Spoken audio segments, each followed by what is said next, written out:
Hello, everybody, and welcome to our brand new 2015 edition of the Computer America Show. This is our behind-the-scenes broadcast. We'll be starting in less than 2 minutes. We're going to be talking about CES and what's new, a retrospective of 2014, movies, everything with Nathan Evans, managing editor of Popzara magazine. It's going to be a fun show, both hours, and of course tomorrow we're going to be coming to you live from the CES, Consumer Electronics Show in Las Vegas from Showstoppers. Charles Tendell is going to be anchoring the program out there. So sit back, relax, enjoy the show. We'll be starting in about a minute. 1 minute until showtime.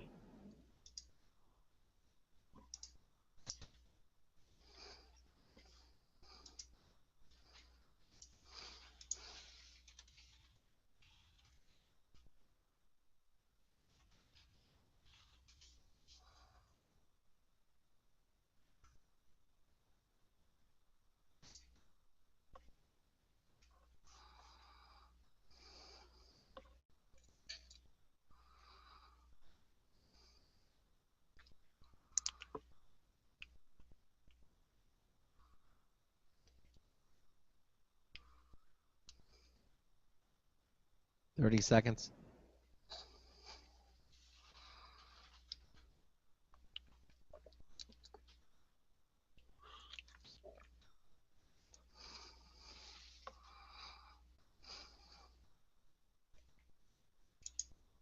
Your show will go live in 5 seconds. 4, 3, 2, 1.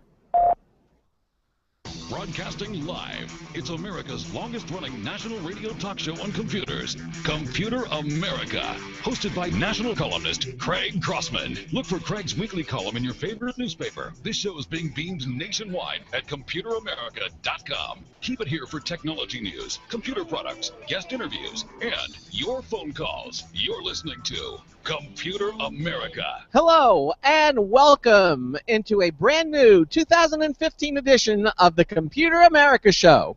And I'm your host, Craig Crossman. And I'm your co-host, Ben. And it's 2015. And Ben, I got one question for you.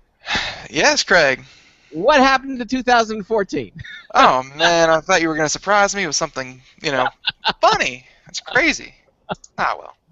Well, welcome edition into our brand new 2015. Happy New Year to all of you. And hopefully all of you had a wonderful holiday. I know we did, had the family over. It was just a fun holiday couple of weeks that we took off. And this is our first show for 2015, and we are so glad to have you here with us participating on the program.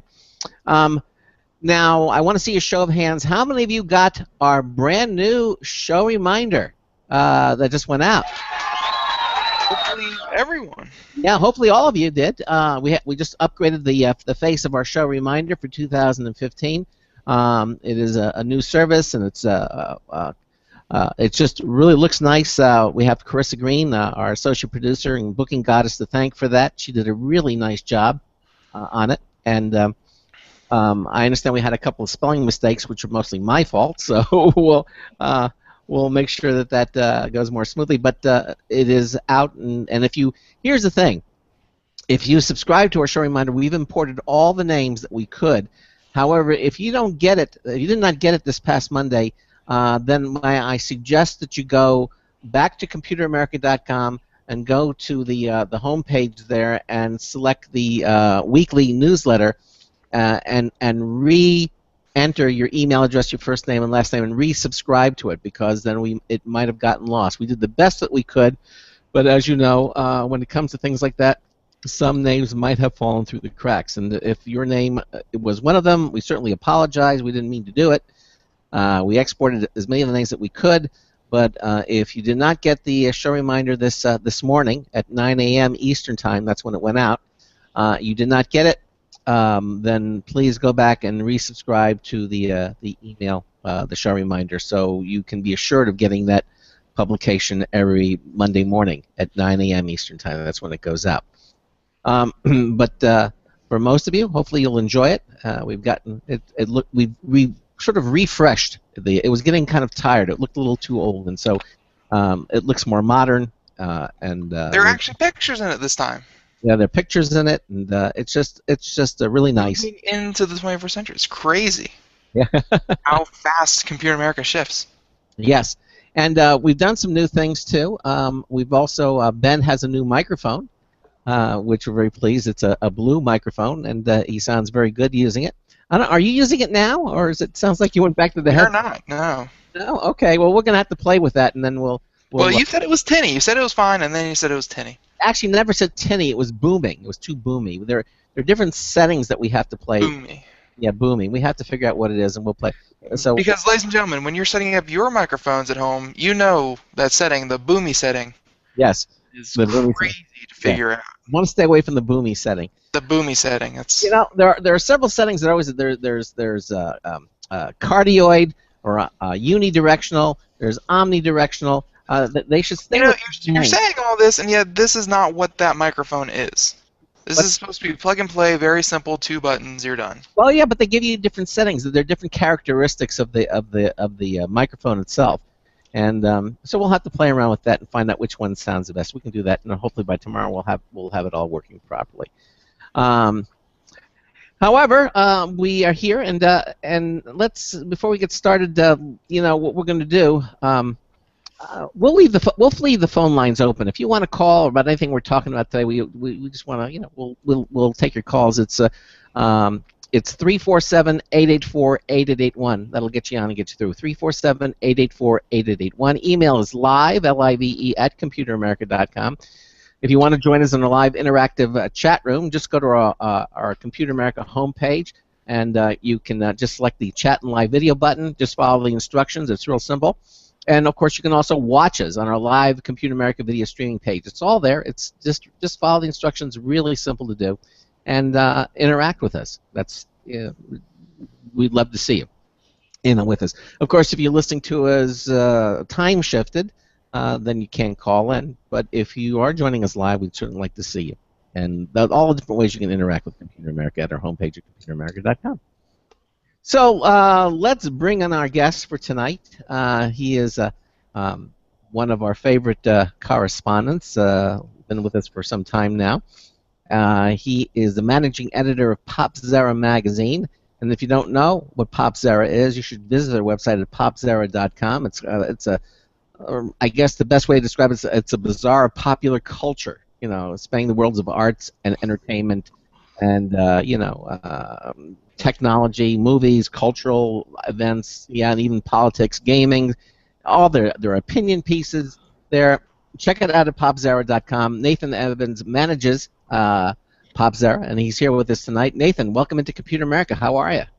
Hey, Craig. Hey, Ben. You know what? You don't really manage. You just hope to contain it. Yeah.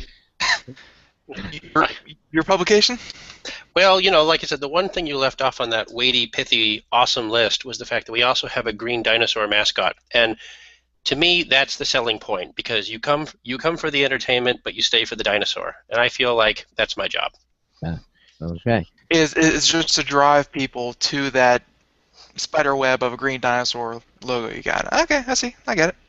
I was going to say Taylor Swift, but we couldn't book her. She was too busy for us. She said, I care, but What is it? Like, there were some lists. It's like, the top 10 things to go up in 2015, and of course there was, beef and gas and that kind of. All the gas is really low, yeah. But one of them was Taylor Swift, and apparently, like right now, it's $5,000 for a front row seat ticket, and it's going to go way up. I think of Taylor Swift the same way I think of De Beers diamonds. Where else can 3 months' salary last forever? So, if you want to pay $5,000 to hear music that sounds exactly studio produced, you can stay home, bootleg it for free, get a Netflix, and watch something good. So, to each his own. Very true, but she's very pretty. So. But you can see that too from the video. Yeah, well, you know what? Look at her lips. She does a very good job. She takes to makeup very well. She does. You're not talking about lip syncing now here, are you? To be honest with you, I have nothing against Taylor Swift. I feel about Taylor Swift the exact same way I feel about Justin Bieber. I don't care. I really don't. She's making a lot of money selling selling Diet Coke she clearly doesn't drink, and selling Subway sandwiches she's never been near. So she's a genius. Let her make all the money. And Taylor, if you're listening, call me. Trust me, we can write a new song together. All you have to do is date me for 5 minutes and you got a song. That's how, or she could date you, Craig. She could get two songs out of you. Exactly. Of course, if you're watching the video, you can see it. You can see what Nathan looks like. He's in costume. It's exactly how I look like. No photoshopping there. Well, exactly. I can talk without moving my lips. In fact, I don't even have. Look at that. I don't even have lips. No, you don't. Well, you do, but they're kind of pressed together. I look like Charles Bronson without his mustache.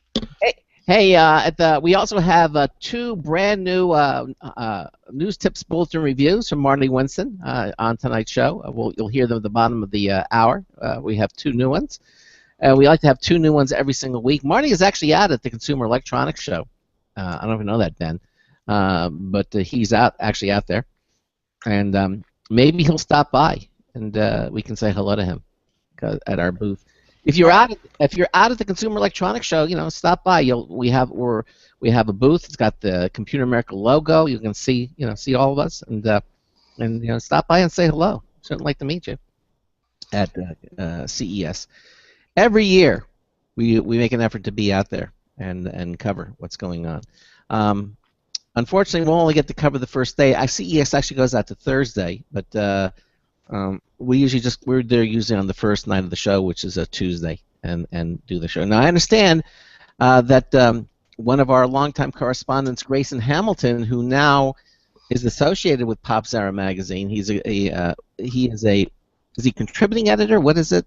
What is he? We use the phrase editor at large. Editor at large, yes, exactly. And Grayson is definitely an editor at large. Hopefully, I'm looking at my watch. Hopefully, he's in Vegas as we're speaking. His flight was delayed, but he should be grounding this evening. All right. Well, not very often your boss wants you to be in Vegas, so I'm glad he jumped on it. Well, you know what, Craig? You probably know what I'm going to say. There's a reason why the show is in Vegas. Apart from the fact that it's a city built on mobster money, CES used to be run concurrently with the Adult Video Awards. Yes. And I think the two have sort of, forgive the terms, skeeved off from each other, and I don't think they're concurrently anymore. But there used to be a lot of overlap. Yeah. And I think without that, Vegas is still pretty frivolous. So there's still plenty of attractions to see. So I really like Vegas, and if and when I have time off, if you were to ask me where would you like to go and spend a week, my first reaction would be Las Vegas. Because not that I'm a heavy gambler, I'm not. I don't really gamble, but there are so many great things. The shows are wonderful. My wife and I went out. We actually spent our honeymoon out in Las Vegas, and you get to see all the different shows, and the shopping there is marvelous. And it's like Disney World for adults. My two favorite movies about Las Vegas have always, I know everyone says Leaving Las Vegas, no, but my two favorites are the 1991 movie Bugsy with Warren Beatty. Yes, I remember that. And my favorite will be Casino with Robert De Niro and Joe Pesci. Oh, that's the one where it opens with him getting into a big pink Cadillac and it blowing up. Yep.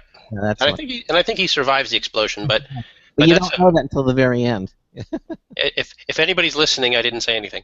No, but it's a great movie. One of Martin Scorsese's best. I know a lot of people don't rate it highly, but I love that film. Yeah, no, I've seen it many times. It's right up there with Goodfellas, Yeah, I'm just a big Scorsese fan, I guess. Did you like Color of Money and all those movies? Yeah, I didn't really care for The Last Temptation of Christ, but it's like I said, he's okay, and he's got a new movie coming out this year as well. What's he coming out with? Oh, is it this year? Actually, I don't want to say the name of it wrong. You'll have to give me a minute to consult my book. But he's working on a new movie right now, and it's on the tip of my tongue. Well, speaking of movies, one of the things that I was able to do was to catch up and see all of the movies that I had missed for 2014. And boy, oh boy, I saw a lot of movies. The whole family went to see the Hobbit. The Five Armies, the last of the trilogy. The Hobbit Battle of the Five Armies. Were you weaving there, Craig Crossman? Yes, exactly. Ben makes up for the troll things that I can't get, and but we all saw that. But I saw a bunch of movies. I even got to see Godzilla. which I hadn't seen. So I mean, I got to see all the movies. I didn't realize that what's his name, one of the stars, the fellow from he's from that other popular Tom movie. Hanks. No, from in Godzilla. You know who I'm talking about, Nate. You know You're talking about the Breaking Bad guy? yeah, Breaking Bad guy. Yeah. He died.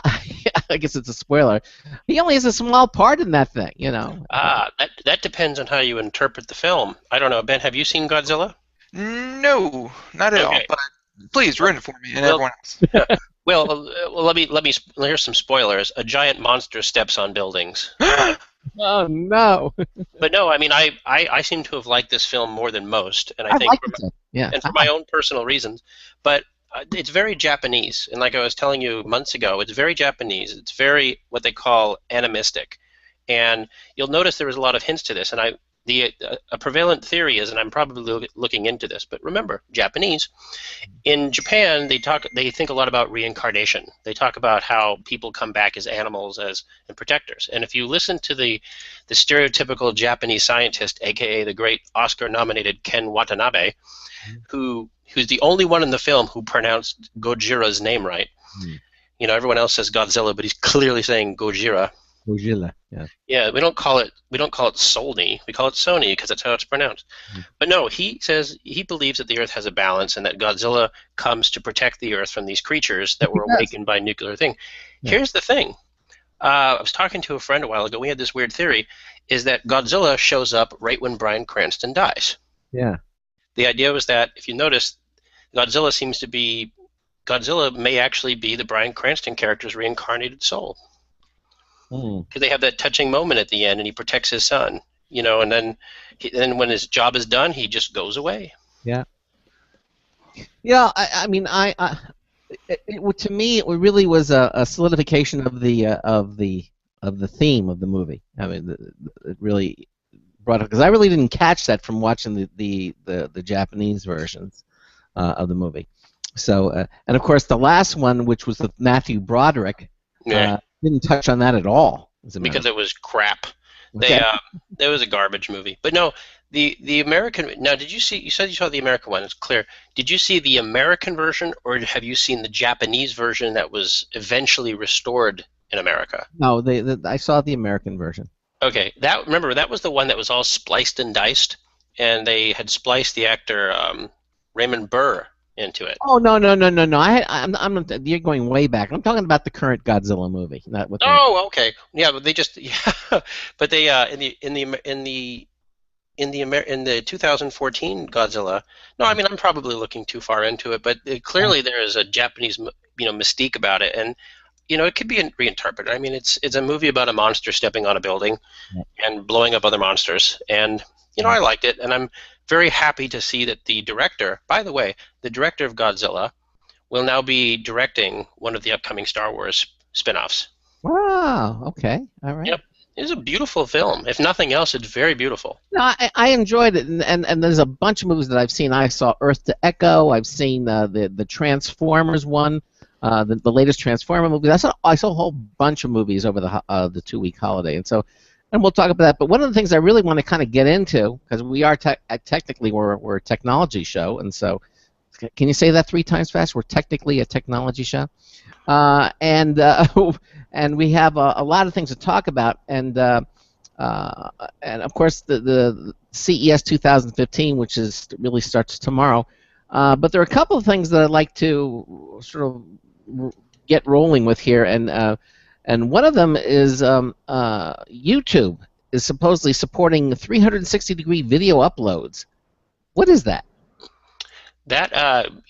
Google owns YouTube, of course, and YouTube has been making some interesting plays to try to up its technological street cred. Most notably, just not too long ago, of course, in December, we had YouTube become one of the first places to buy the film The Interview, which was a nice test for Hollywood, gorging people with home video prices. And before that, earlier this year, they announced support for 60 frame per second video, but I believe it was only limited to the Chrome browser naturally. And now they're going to start supporting 360-degree video. That's going to be interesting because, of course, there's a parallel. that 360 video is going to start coming to virtual reality and controlled. And I know with cameras like the Oculus Rift and the Oculus spin-offs with Samsung smartphones, it could be interesting. I know there's short films recorded in 360 degree. There are some documentaries in 360 degree. I thought Adam Burrow was working on one. I'm not sure if that's true. Again, I don't know. I think it'll be interesting to see if you can control these videos without the need of virtual reality. Because frankly, I think the technology is ripe for innovation, but I think tying it to a neck-straining, eye-blazing virtual reality headset might hurt its chances. By the way, you mentioned The Interview, and that was one of the movies that I watched over the... Did you pay for it? No, it was... No, it's not. I haven't met anybody who's paid for it yet. So. But, you know, I feel vindicated because I only watched about half of it, not even a half, about a quarter of it, and I couldn't watch it anymore. Yeah. And if I go to a movie theater and I watch a quarter of the movie, I will walk out and ask the manager for money. The manager will give you your money back because, you know. Well, first of all, they have people yelling at them, and people don't like people yelling at them. But I mean, the interview was completely blown out of proportion. If I was more of a radical theory man, I would say that this was all concocted by the higher ups, and just to get it banned and hacked and all that good stuff. But I mean, they got the best possible advertising possible. Just by all the crap that's been going on, and then you forget at the center of it all is Seth Rogen and James Franco. I mean, it wasn't going to be a 5-star tour de force, movie to begin with, but it had a lot of attention. Yeah, but the point is, I don't know. Did you watch the whole movie, Ben? Did you see it? No, I refrained from watching it instead of stealing it. Okay. Well, as I said, I watched about a quarter of it, and I said I just couldn't get through it. And you know what? There was one other movie which I couldn't, which is A Million Ways to Die in the West. It was terrible. It was terrible. It was terrible. I didn't get through 12 minutes of that, and it was the first movie that I watched that had been done by McFarlane. Seth MacFarlane. Yeah.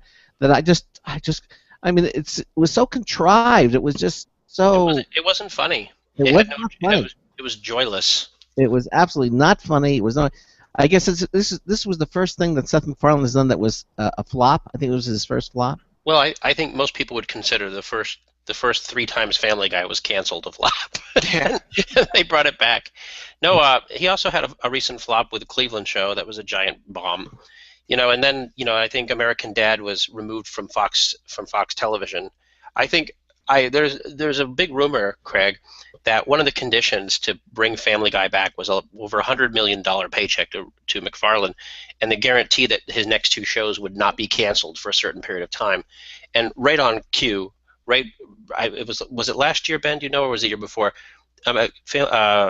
Cleveland Show, which is a spin-off of Family Guy, that was immediately wiped off the schedule. Yeah. And American Dad was removed from Fox. So I think those 2 shows were losers for Fox. I think American Dad is now on TBS. But yeah, it's either TBS or the spin-off. The FX. They have like the spin-off Fox one. FX. You mean the Simpsons channel? Now? Yeah. Yeah, was it FX, the one that had its like the highest ratings in like cable TV history with its Simpsons marathon? Yeah, I remember the Simpsons. It was from start to finish. It was. Yep. Yeah. But see, I actually liked American Dad. That seemed funnier to me than Family Guy. Oh, American Dad was great for a while, but it's you can only keep the gimmick going so long, and it's just like I said, I have no comments on the quality, but the Cleveland Show was horrible. The Cleveland Show was an unfunny racial mess, and and Craig, to your point, A Million Ways to Die in the West, there were just moments, there was 10-15 minutes at a time where it forgot that it was a comedy, especially anything with Liam Neeson in it. It was just Mel Brooks. We went from Mel Brooks in 1974 with Blazing Saddles to this. What a de-evolution. It's what a horrible film. Yeah, I could not get into that. Earth to Echo was cute. I don't know if you've seen that. Again, it was like E.T. but on a more of a kid. What they did is they tried to combine the what is the I don't know what the genre is. I think it was what you saw where it's done like with a handheld camera and you're watching it through a handheld. Oh, found footage. Yeah, it's like what was it? There was a couple movies that were done that way. The first one was Cloverfield, of course. Cloverfield was done that way. Yeah, There's Chronicle as well. Chronicle was the other one, and now this did it the same way. It was all looking through camcorder footage. It was cute. The alien, the Echo was very very cute, but it was too childish. It was too. We know Spielberg is the master of that, and nothing. I don't think anything in our lifetime is going to beat E.T. But for my money, I'll take Mac and Me. Yeah, these are all kids movies, you know. E.T. By the way, Mac and Me is terrible. By the way, Mac and Me is an atrocity. Have you seen it, Ben? No, I have not. I saw a little bit of it and I couldn't watch it. Yeah, Mac and Me is one of the worst films ever made, and so you have to watch it. And I remember when Conan O'Brien was still on TBS, or when he was on NBC, he used to prefix all these clips with a scene from Mac and Me about the kid in the wheelchair tumbling over the hill. It was awful. There's a scene in the film where Mac is hiding in a teddy bear uniform, and they somehow go to this McDonald's in the middle of the city, and everybody gets up out of their seat and starts dancing, including there's apparently a football team there and some gymnasts, and the bad guys come in. There's a shootout, and Mac runs away. It's one of the worst movies ever made, but you have to watch it. Now, in the chat room, Jonathan said he couldn't watch Earth to Echo because it gave him motion sickness, which I can understand. A lot of people get that experience by watching it because the whole screen is kind of shaky. You know, it's not very easy to watch. And although he's comparing it to Batteries Not Included, and I don't think that's fair. Batteries Not Included was actually a really good movie. I enjoyed it. That was a great movie, and here's some nerd knowledge. For anybody who didn't know, here's some Wikipedia knowledge about that movie. That was the first film written by Brad Bird, who would go off to become one of Pixar's greatest talents. And Brad Bird has one of the most anticipated films, and for some people, the most anticipated film of 2015, not counting Avengers and Star Wars. I think it's called Tomorrowland. Oh, no, I had not heard that yet. But Brad Bird did the animated one, The Incredibles. The Incredibles, yeah, which I thought was very good. He also did what some people consider the best Mission Impossible film, the fourth one. The music score from The Incredibles was really good. I mean, it was that kind of film. You know, it was like from James Bond, kind of overtones to it. From the early ones, like the Goldfinch. Yes. You know, it was that kind of thing. Very, very, very well done. But it was supposed to take place in the '60s anyway, so that's pretty much what it fit into the movie very well. It was a great movie and a fantastic film. And one of the voice actresses, I hate to say it, she played, I forget her name in the movie, Eve or whatever. The actress who played her just passed away a couple weeks ago of cancer. Oh. It was sad. But no, The Incredibles was fantastic. And Mission Impossible Ghost Protocol was... Oh, yeah. That was the last one, yeah. Yeah, that was fantastic as well. And he also worked on The Simpsons for several seasons. That's where he really came of his own. No, but I have never seen Earth to Echo, so I'm not going to make the comparison. But I absolutely love Batteries Not Included. Yeah, that was a very. I've watched it several times. It's and again, it's not that handheld movie. It's just a movie, you know. But the special effects on that was very very well done. And that's people today can't possibly relate to this, but that's when Jessica Tandy was one of the hottest actresses in Hollywood. Yeah, Hume Cronin and Jessica Tandy, they were both their husband and wife, and really good team. And last movie I saw with him was they made a remake of 12 Angry Men on Showtime. Really? Yeah, and he played one of the title characters along with who is the guy from The Odd Couple? I forget his name. He passed away as well. Fantastic cast. Movie was not as good as the original, but it was decent. Yeah, exactly. Someone was asking, did Brad did the voice for the decorator in The Incredibles? Yes. Yes. Edna Mode. Edna Mode. Yeah, exactly. Well, you're listening to the Computer America Show, and we're on the Blog Talk Radio Network, the Boost Radio Network, the IRN Radio Network, and we're going to be talking to Nathan Evans for both hours here of the show. We're going to kind of get into the CES 2015 tomorrow night. We're going to be coming to you live from CES, specifically the Showstoppers event. Charles Tendell is going to be anchoring for us out at the Consumer Electronics Show. Since so many of you wrote emails and love letters saying you missed him. Yeah, that's right. Oh, and you're back on the microphone. You sound good. Yeah, you sound good. All right. I looked up the instructions, and it's a bit more complicated than you'd think, but we figured it out. Okay. Wait a minute. This is a moment for 2000. Ben Crossman stopped and read the instructions? Anything? It happens. It happens. Not usually. Yeah, I know. I mean, I'm not. I mean, of course, if I had to take a car apart, I would take it apart first and then go back and read what I did wrong. Yes. You try it first without it. That's true. And just man code. By the way, guys, I did find the name of that Martin Scorsese film. I knew it was at the top of my head. I couldn't remember it. It's a movie based on a very famous book by a Japanese author called Shusaku Endo, and the movie is called Silence. It stars Liam Neeson and Andrew Garfield, and it's coming out. I don't know if it's coming out this year, but I know they're making it. Is that the one that was, we're out of time? Yeah, I actually read the book several years ago. I got it as a gift a long time ago, like 15, 20 years ago, and it's a gruesome book about Jesuit monks in Japan and it's very, very, very gruesome, and the cast is great. I hope it's good.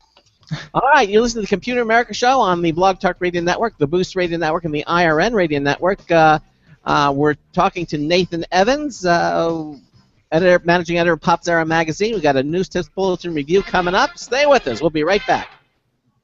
Hey everyone, have you heard about the No hair removal device that's sweeping the globe? If you want to go weeks without shaving and get smooth, professional quality results, here's our favorite host, Cheryl, for No hair removal. Thanks. Hey gals, I love talking about my No. It's this cute little hair removal system that you can take with you and use almost anywhere at home or on the road. No more expensive in-office treatments, painful waxing, and no more wasting your valuable time. Got unwanted facial hair? No has patented thermocon technology that works on all hair and skin colors, so it's perfect for using on all body parts. And now you can take advantage of this incredible risk-free trial. Get the No, the facial kit, a travel case, and a $100 discount shopping card, and you don't risk a penny to try it. Try the incredible No hair completely risk-free. Call 1-800-953-5415. That's 800-953-5415. 800-953-5415. Hi, this is Craig Crossman, host of the Computer America Show. You have important meetings to schedule. Your company's getting ready for its IPO, and you're in charge of the PTA fundraiser this month. So how do you coordinate everyone to be available at the same time? Are you still using emails, phone calls, even text messages to schedule meetings with a group of people? How's that working out for you? Not so great, huh? It's the fact that every day, millions of people suffer from scheduling headaches. Well, with Doodle, scheduling meetings with a group of people is quick and easy. With Doodle, you can easily propose available times to each member. Each one checks off the times that they're available, and then you simply pick the time that works best for the group, all in an easy-to-read display that integrates with your existing calendar. Nothing could be more simple. Give Doodle a try for free, and like millions of Doodle users, you'll truly see how easy it is to find the perfect date and time for all your meetings. That's www.doodle.com.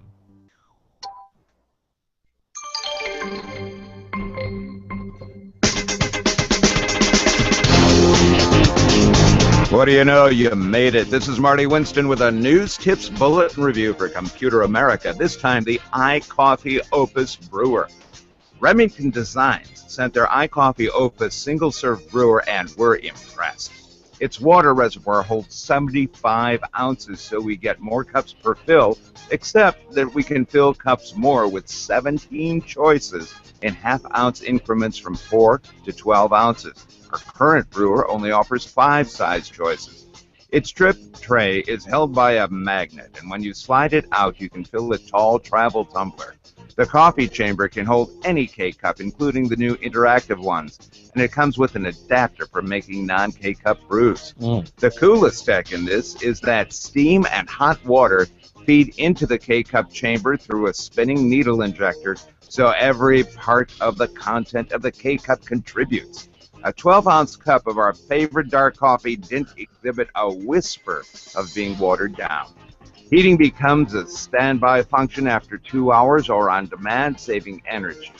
Bottom line, the iCoffee Opus single-serving brewer from Remington Designs gives us more choices, more convenience, and in many cases, a better cup of coffee.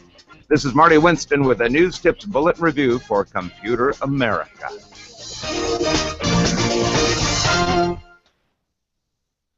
There we go. The mute buttons are still very hard for me. Welcome back to the Computer America Show. It's 30 minutes past the hour. We have Nate Evans here, Popzara Magazine, and right as we were heading into the break, we actually received a caller that I think we're going to take, and he has a question for Nate.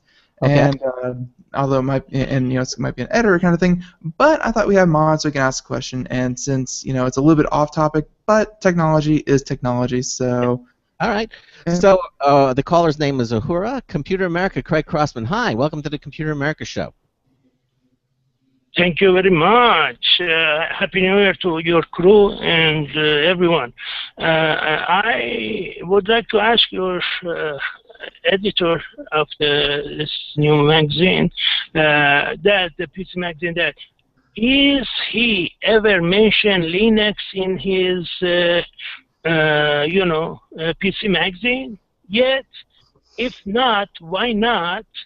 Or is he going to mention it from maybe in near future? Please go ahead. Sure. And did you say your name was Ohura? Yes. Ohura, yeah. Thanks for calling in. Yes, to your question, yes, we have mentioned Linux. I have a particular fondness for Ubuntu myself.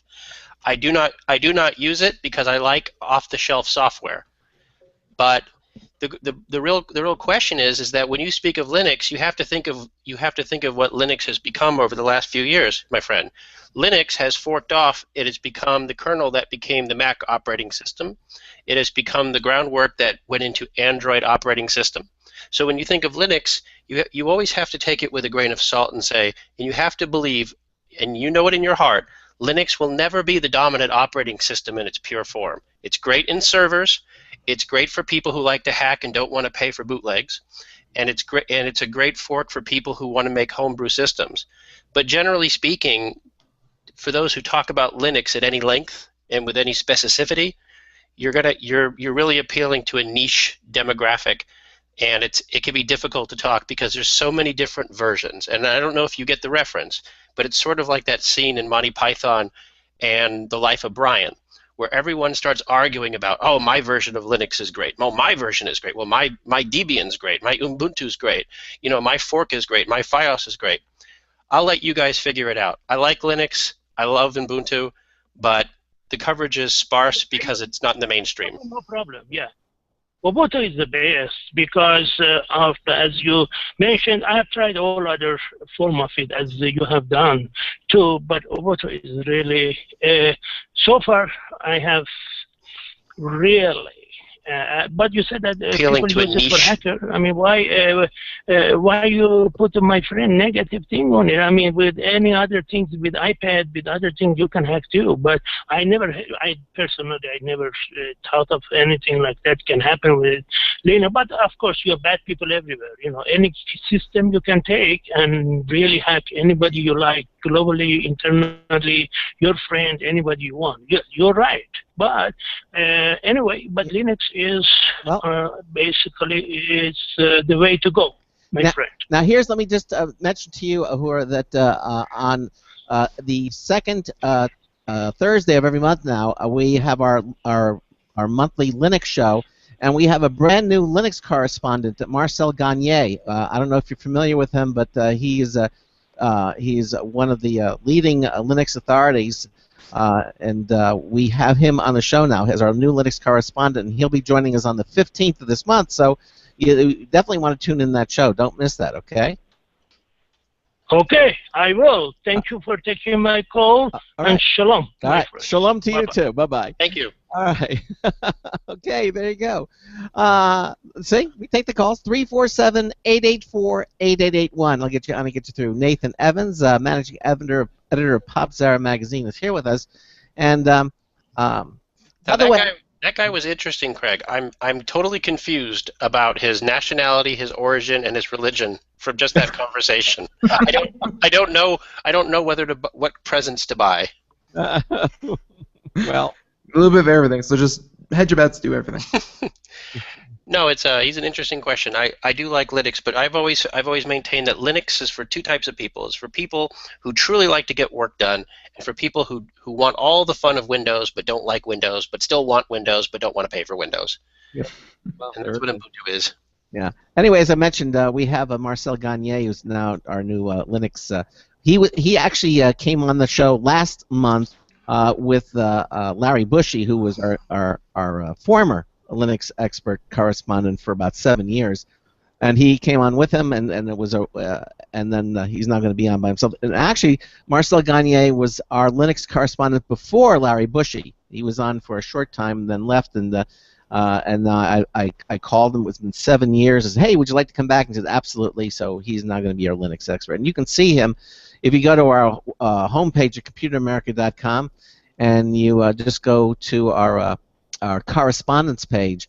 You'll see a picture of Marcel. He's wearing the sunglasses, looking very cool. So he's our Linux correspondent. In the meantime, we're covering all kinds of. So we keep falling back to movies, which is okay, you know.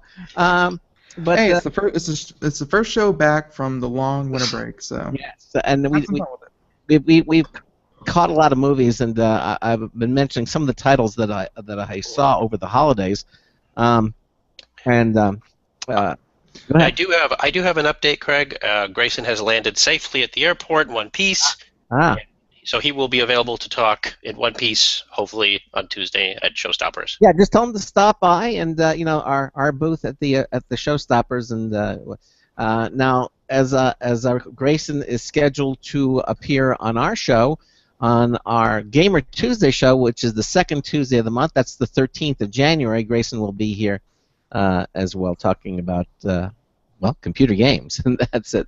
So, but he'll be out at CES and Showstoppers. My understanding, one of the big things that is going to be shown out at the Consumer Electronics Show is an improvement to the ultra high definition TVs. They're calling them quantum dot televisions, quantum dot technologies. Well, that's an interesting question. This is kind of a sore spot in the tech world right now, of deep shame that there, as everyone knows who has an current HDTV come in flavors of, well, they used to be 480p, but that's sort of been excised. Now it's 720 and 1080p, and we just say high definition like it's shorthand. The consortiums that usually get together and powwow and create these new standards, we thought they had this settled about a year or so ago, and Ultra HD was going to be the name that they were going to move forward with. And since then, all hell's broken loose. Then now you have Apple with 5K. Hello? Yeah, 5K. Oh, 5K. I'm sorry, it was a glitch. You have Apple with their own 5K. You have Samsung with this and that. And everyone is calling it 4K instead of Ultra HD. It's too early to see how many more forks there's going to be, but I know that there's already an issue. I know with Samsung, for example, Samsung is now going forward with a new moniker, which of course is SUHD, and I believe the S stands for super or special or who knows, but it stands for something. It doesn't stand for Samsung. Yeah. So, as far as everything else, here's a little dirty secret. If anybody's listening, gather around the headset and listen very carefully. Uncle Nate's going to tell you a little dirty secret about the industry. Craig, what you were talking about with microphones earlier before the show, about how they keep having all these buzzwords, that's what TVs do. They literally pull names out of their honks. They make it up, and they turn a normal technology into something magical because it can become a brand, and they can sell it. Anybody my age from the video game era will hear the term blast processing, and you know exactly what I'm talking about. It's all bull plop. And as far as quantum this and megapixel this, super HD, 4K, 5K, let the dust settle, let them figure it out, because the last thing you want to do is be an early adopter on this mess, especially since there's no content right now you can use. Amazon's supposed to be having a deal with Roku players to stream 4K content to TVs. Roku is going to become more of a service that's embedded. Android TVs will have Netflix embedded. They haven't figured it out. There's no distribution. Your current Blu-ray player, which you spent so much money on, is now going to be functionally worthless. You're going to have to rebuy everything you've already purchased, and the 3D versions, you're going to have to buy super editions of those. Let the dust settle on this. This is something that they haven't even got close to fixing yet. Now I can understand buying a 5K on a Mac because video aside, the graphics itself, your computer graphics are going to look, I understand, look amazing on something like that. You don't have to worry about standards there. I mean, your computer programs, things that you're looking. Not necessarily. Not necessarily. It's funny. I actually had a powwow with my tech editor just before this show a couple hours ago, because he had reviewed a Lenovo 4K monitor. If you look on the website, you'll see it's on our front page.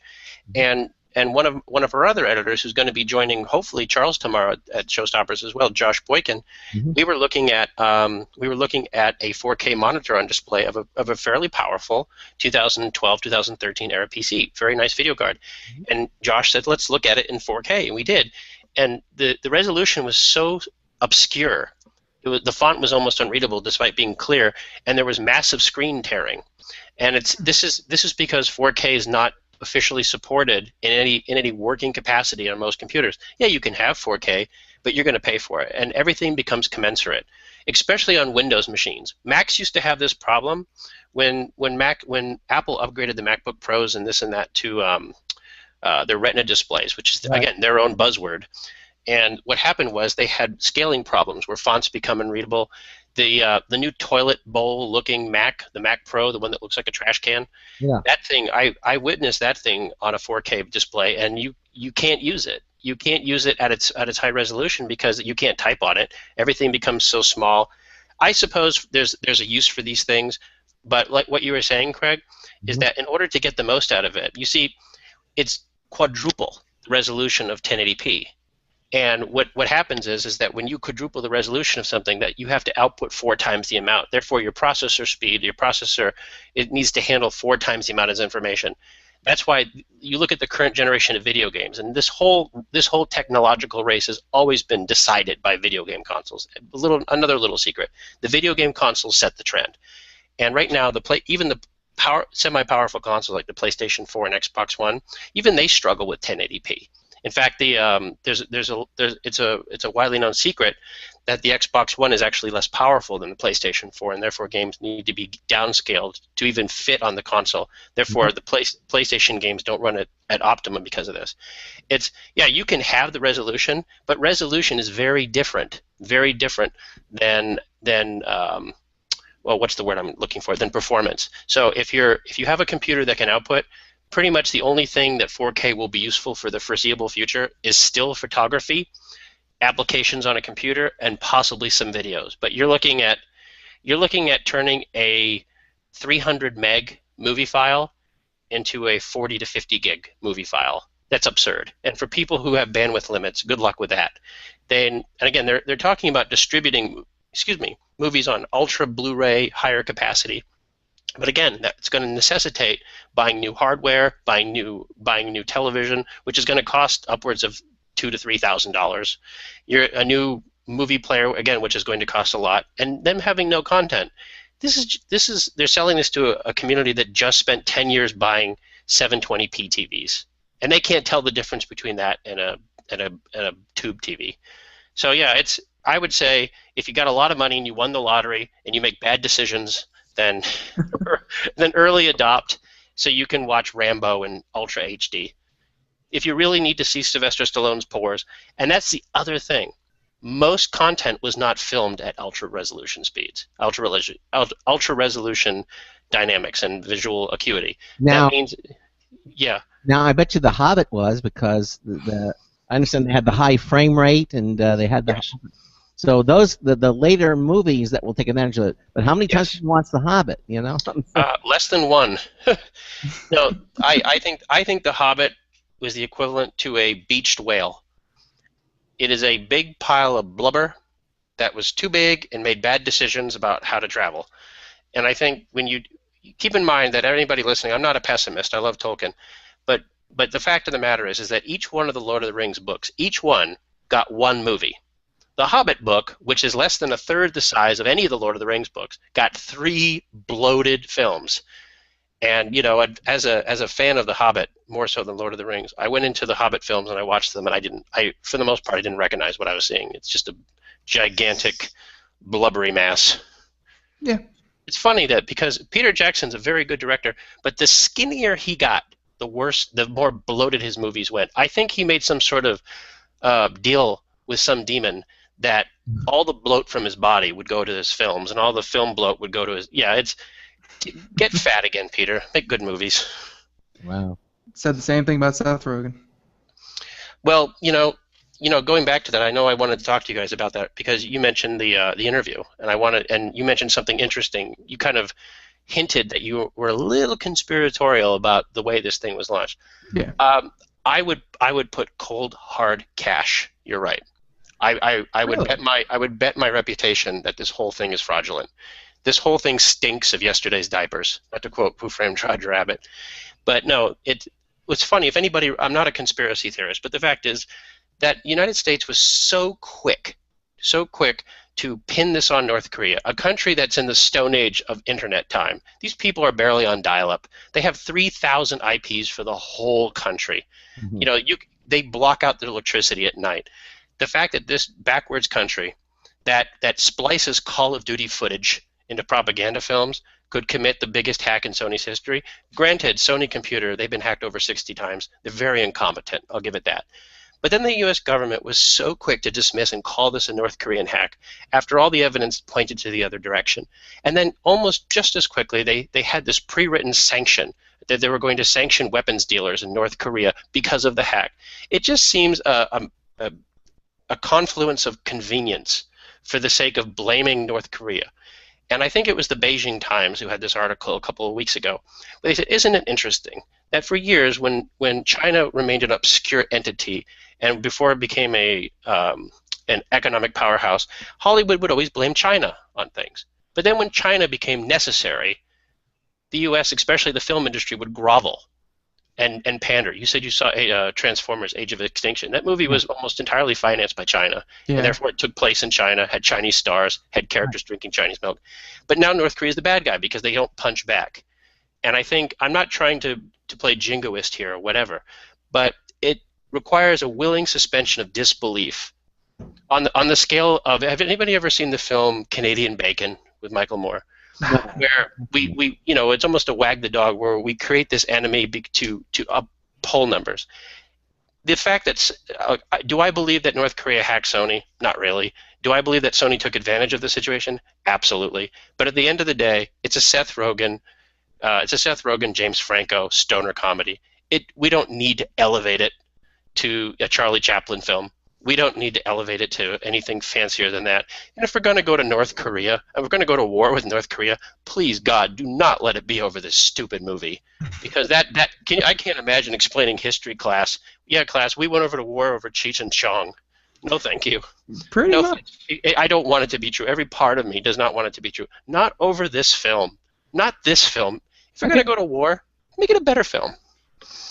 But what they will be talking about in the history classes is, well, you know, if they ever talk about cinema, is this was supposedly the first foray into direct-to-consumer, you know, blockbuster, where this was actually a pretty high-budget movie, although, you know, the quality is not exactly there, but, you know, it's the first time that it was digitally, you know, distributed through through Google, through YouTube, through that kind of thing. Actually, it wasn't.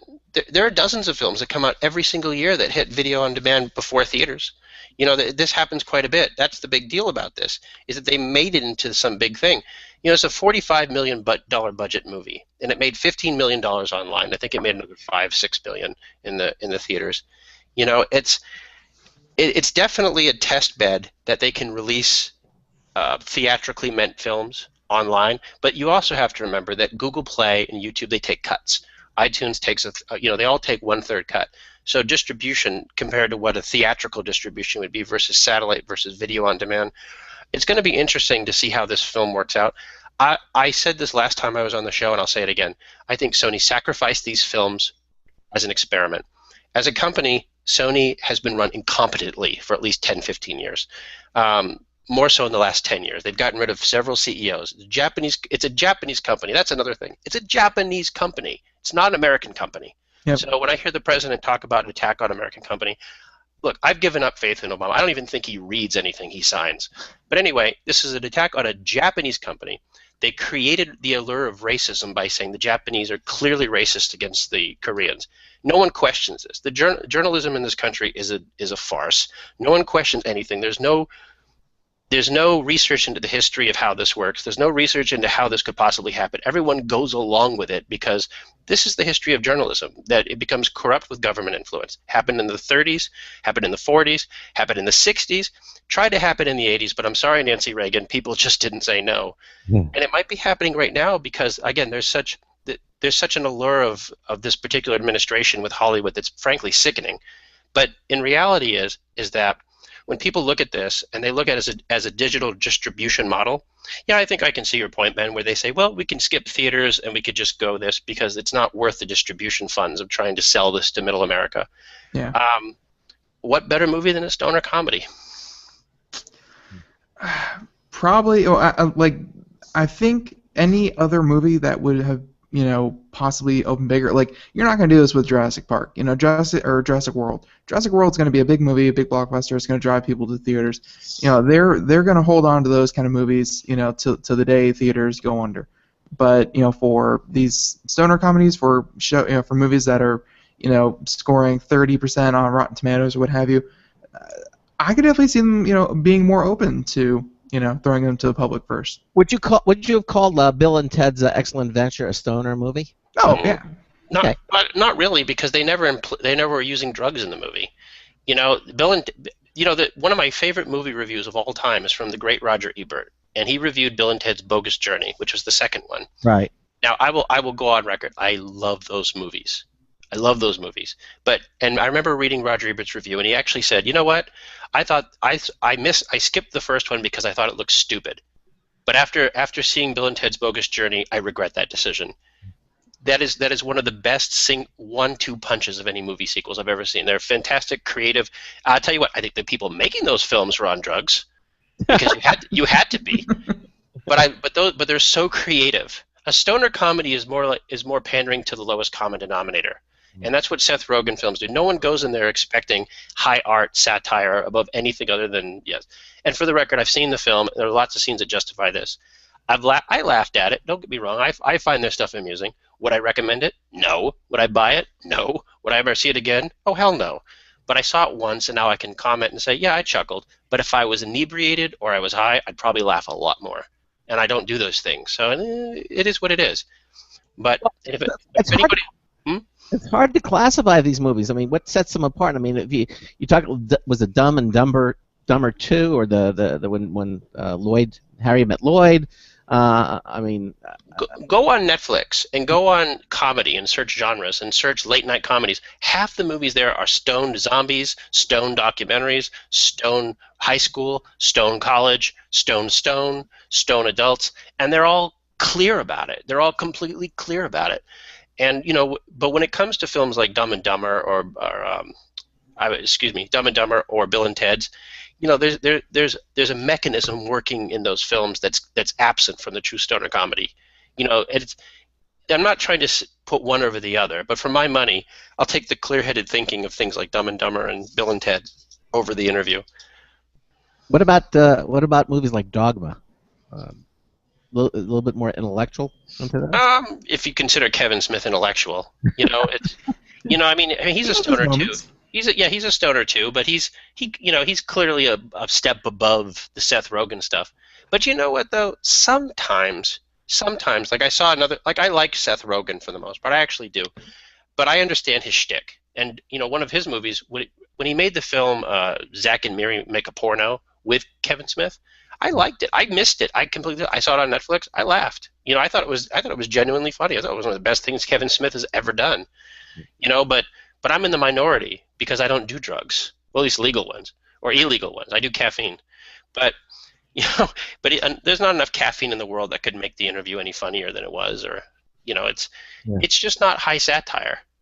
That's not their goal, and I think a lot of people have. The saddest thing I heard in all of 2014 happened right at the end, where a lot of people were talking about it's their patriotic duty. They have to go see it because they don't want censorship. They don't want this.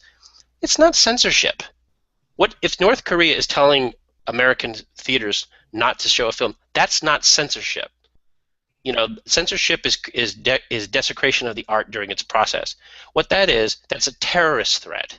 It's not censorship. The film still exists, but the censorship would be saying, was the movie that came out 2 years ago was an awful remake. What was the Red Dawn? When Hollywood filmed that film, they filmed it as the Chinese, but the Chinese were upset, so they digitally painted in North Korean flags. They changed the race from Chinese to North Korean. That's censorship. The interview is just stupid. But it's funny. It had its moments. All right. Well, we're coming to the top of the hour, and Nathan Evans is going to continue on with us. We are bouncing all over the road here. We're talking about movies and back to technology. Some of the technology stories I'd like to cover if we have in the next hour is Sony's Netflix for old games are going to cost $20 per month. You get all the old games you want. Also, Madonna is the news. A social media furor going on with her, and also if we get a chance, we're going to talk about CES, Consumer Electronics Show 2015. Of course, we're going to be coming to you live from CES tomorrow night on the Computer America Show with Charles Tendell hosting out at Showstoppers out at the Consumer Electronics Show. In the meantime, we got another news tips bulletin review from Marty Winston coming up in the next hour. We're going to break for a short moment. You'll listen to the Computer America Show on the Blog Talk Radio Network, the Boost Radio Network, and the IRN Radio Network. We'll be right back.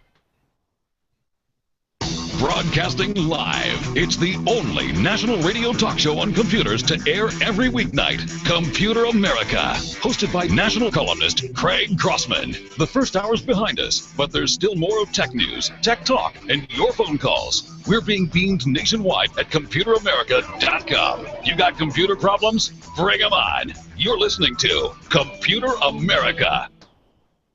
Computers run the world, and we run computers. Call us or send us an email to live@ComputerAmerica.com. Hello and welcome into Hour 2 of the nation's longest-running, nationally syndicated radio talk show on computers. This is the Computer America Show, and I'm your host, Craig Crossman. And I'm your co-host, Ben. And welcome into the second hour of the program. Nathan Evans, managing editor of Popzara magazine, continues on with us here on our first show for 2015. We're going to have another news tips bulletin review from Marty Winston at the bottom of the hour. We always have two new ones on Monday, and we're certainly going to continue to do that. And if you want to comment or make a question, give us if you have a question about anything we're talking about tonight or anything having to do with computers and technology, 347-884-8881 will get you on, get you through. Go to the Computer America website and see all the different ways you can interact with us. Our chat room, our live interactive chat room's up, our live Computer America video streaming page, it's all there. It's there for your pleasure, your use, to get in touch with what we do here on Computer America. Everything we do is available at the Computer America website, at ComputerAmerica.com. Check it out. All right. Also, if you haven't subscribed to if you didn't get our show reminder newsletter, I'm going to say this one more time. If you didn't get it this morning, then for some reason when we imported all the names from the previous version, you might have lost your name. So just go to go to the show reminder. It's right there in the home page, and resubscribe. If you are on there and you try to resubscribe, it will tell you. It'll say, "Oh, no, you're already on it," and then it's a different issue. But if you subscribe to it and with your email address and you don't get that message, then for some reason you fell off, so you'll get the show reminder next week. Although I think it's worth mentioning that if you haven't checked it out, if you haven't looked at it, because I know I probably do it, and if I do it, then probably others do it, I just kind of ignore it for a while. like forever. So if you haven't seen it, it looks very nice. Yes, it does. It doesn't look like something that you'd throw away. So it's worth checking out. Yeah, it is worth checking out, and it is the only publication in the universe where you can see who the guests are for the entire week here on Computer America. It's all listed there. Also, we put our show reminder winner of the week. Our contest is up there. And speaking of our contest, our latest contest with our Logitech contest is up. That continues on until the 16th of January. And then we'll close it down. Over the weekend, we'll draw the 3 winning names. We have 3 really great prizes, and then we'll start the contest up again. At the Logitech contest, you can now enter right there on the page. You just put all the information, and everything that you put in there is completely private. We give your contact info out to no one. The only time we'll ever give it out is if you're a winner, and then we'll go ahead and give them contact info so they can mail you your prize. But everything is on the contest page. Check it out, and you'll have a lot of fun doing it. You might win something really nice. In the meantime, I'd like to shift a little bit over to some of these stories. What is this about Sony's Netflix for old games? It's going to cost $20 a month. Nate, what's going on with this?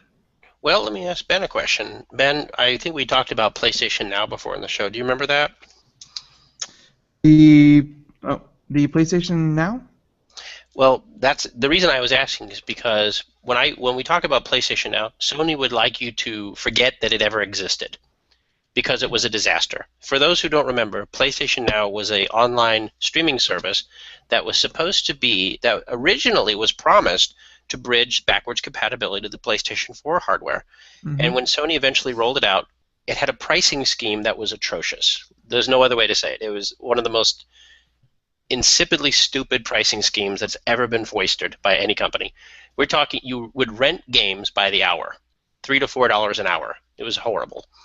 And many people felt betrayed by Sony's just incompetence. So thankfully it seems like they're going to wipe the slate clean and start over. And now it looks like they're going to do what they should have done, and they're going to allow people to rent the service, and therefore have complete access to the games that are available as much as they want for one set price. And it looks like the price that's going to start is $19.99 a month, or you can get 3 months for $44.99. And we'll see what happens after that. I think the service is supposed to come out the middle of January. It will originally be on the PlayStation 4 hardware, but I think it's supposed to migrate downward to the PlayStation 3 hardware, to the Vita TV, and I think it's going to be embedded in some of Sony's upcoming smart TVs as well. So it's a big change for Sony. I think they're going to support over 100 games at launch, but most of the games are just episodes from Telltale games like Back to the Future and Sam & Max, so they probably don't count as separate games.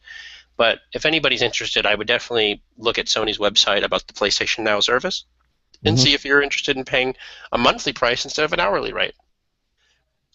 I mean, it has to be better than what they were doing. That was the one where they bought out, I forget what the company was called. It was like, I want to say Ocean something or Ocean or something like that.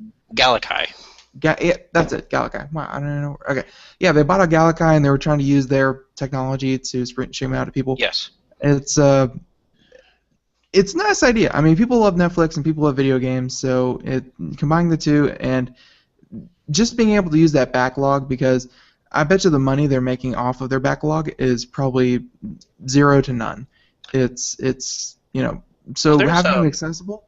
Yeah, it really, I don't want to dismiss Sony at a good effort, because this is definitely a step in the right direction. We're not quite there yet, but when the PlayStation 2 came out, when the PlayStation 3 came out in 2006, it had backwards compatibility, which means it could play titles from the PlayStation 1, PlayStation 2, and PlayStation 3. Sony quickly excised that feature, took it out of future models. The rationale, they said, was to save money. But the real rationale, those who actually know about this stuff, was that, like you said, there was no money in letting people play their old discs. It had I'm sorry, go ahead. What's that? No, go ahead. Oh, well, what happened is that they eventually took it out, and there are a lot of people that are what I consider apologists who say, well, different hardware. The PlayStation 3 can't play PlayStation 2 hardware, and they say this about the Xbox as well, but it's not true. What it is, it's forced incompatibility, so they can resell you old games that you've already purchased.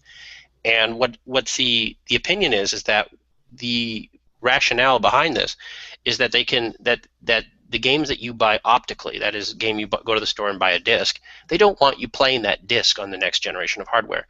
Ben, you remember when the Xbox One and the PlayStation 4 were announced, there was a lot of hullabaloo and a lot of questions about whether you could even let somebody borrow your disc anymore, especially on the Xbox. And public outcry was centered almost entirely on Microsoft, but it should have been centered on Sony as well, because Sony made a lie to the public. They told people that backwards compatibility for their old titles would come in the form of PlayStation Now. Complete lie, complete BS. What they're doing is, at first they announced that people could rent the games they already purchased. So if you go to the store, Craig, and you buy a game for $59.99, which is a lot of money, the implication was that you'd be able to play that game in some form on the PlayStation 4. You can if you pay by the hour, because you'd be streaming the game over an online service. Therefore, the resolution wouldn't be as good, the latency wouldn't be as good, and that's always been a problem with these. But now with Sony going to this Netflix model, it's a little less bad, but it still doesn't solve the fact that a lot of people were snookered into buying digital games on the PlayStation Network, on PlayStation 3, and on Xbox One, and Sony still hasn't come up with a solution to carry those transfers over to the next generation of hardware. To their credit, ironically, the only company that's done this well has been Nintendo. Go figure. The Wii U has 100% backwards compatibility with the Wii, and you can transfer your digital purchases over. You still can't do that on the PlayStation 4 and Xbox One. You could do that on iOS. You could do it on Windows, Mac. You could do it on Android, but you can't do it on PlayStation 4 and Xbox One, and I think that's a shame. I can't imagine that, something like that has to be built in from the ground up. So when, if they try to bring in more technology to fix it or band-aid it, it's not going to work. It has to be, from the get-go, and Sony and Xbox, they don't want to do that. They don't want to tear it all down and rebuild it.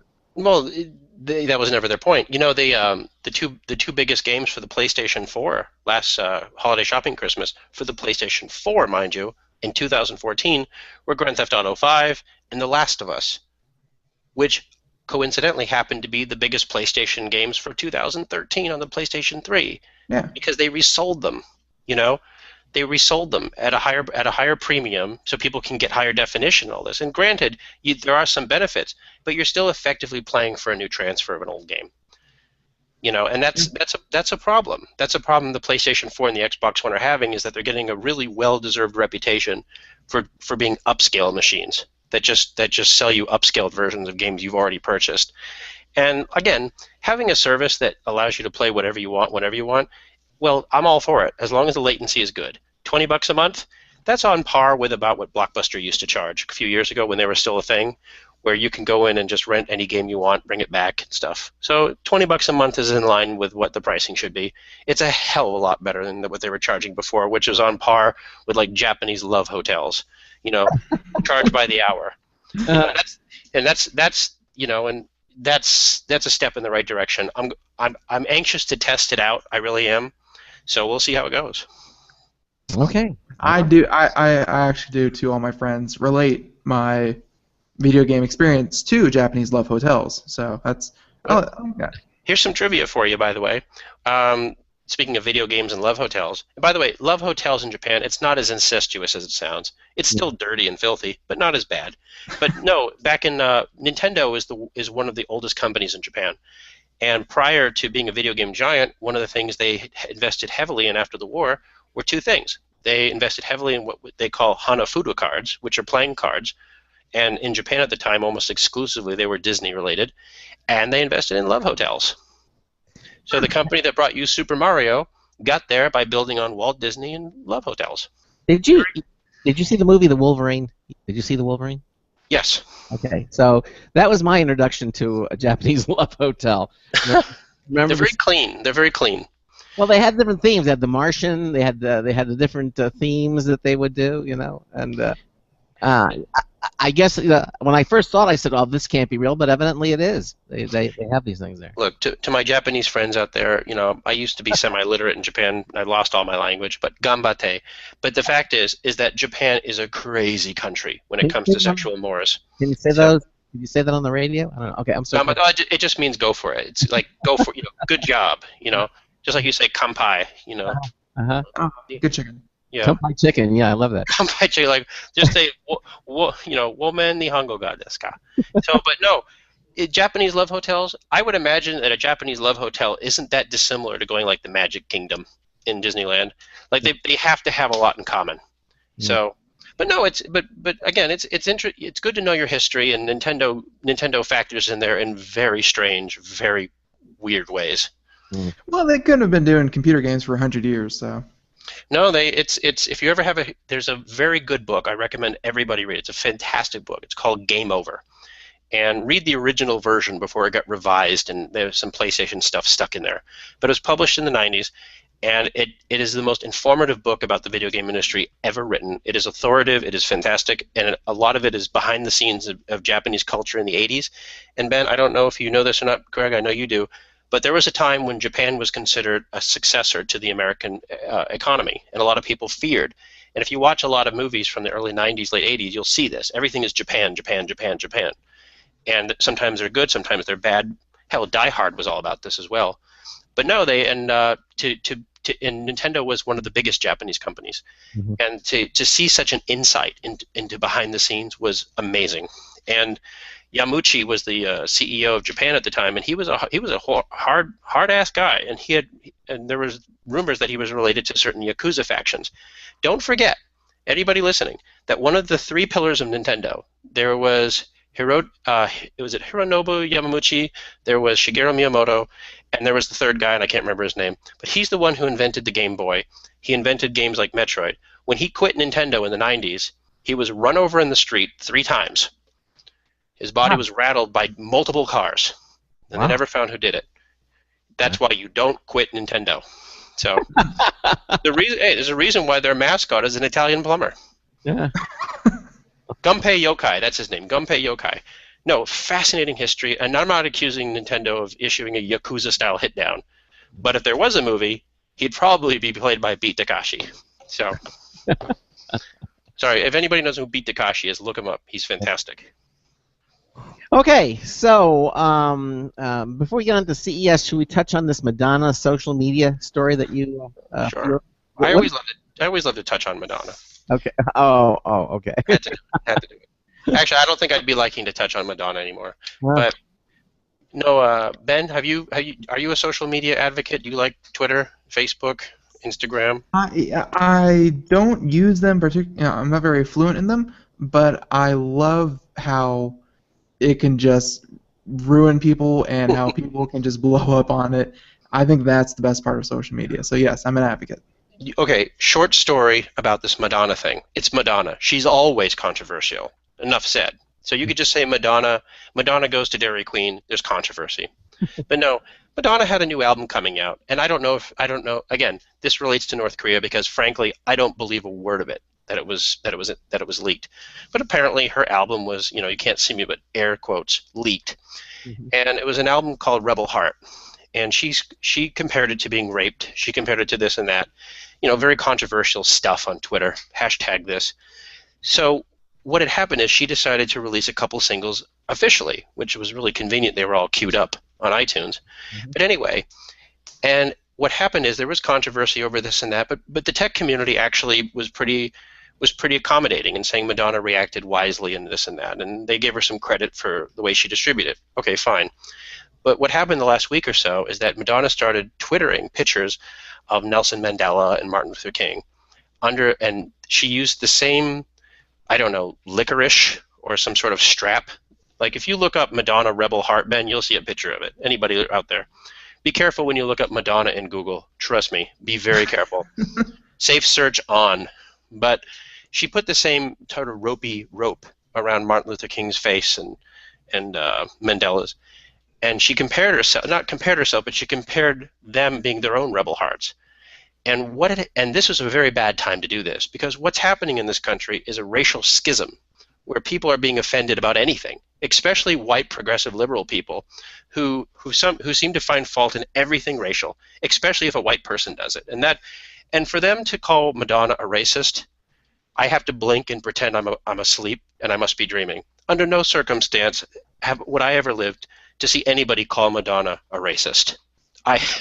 It's hard for me to even say those words. But apparently she's now a racial appropriator, where she is stealing black culture, and social media is all abuzz, and it's ridiculous. It's like most social media outrage, Craig. It's complete malarkey. And we have to mention it here, though. But it's fun. It is fun. It is fun because it's fun to watch. It's like watching chipmunks run on the wheel to get the pellet. You know, Yeah.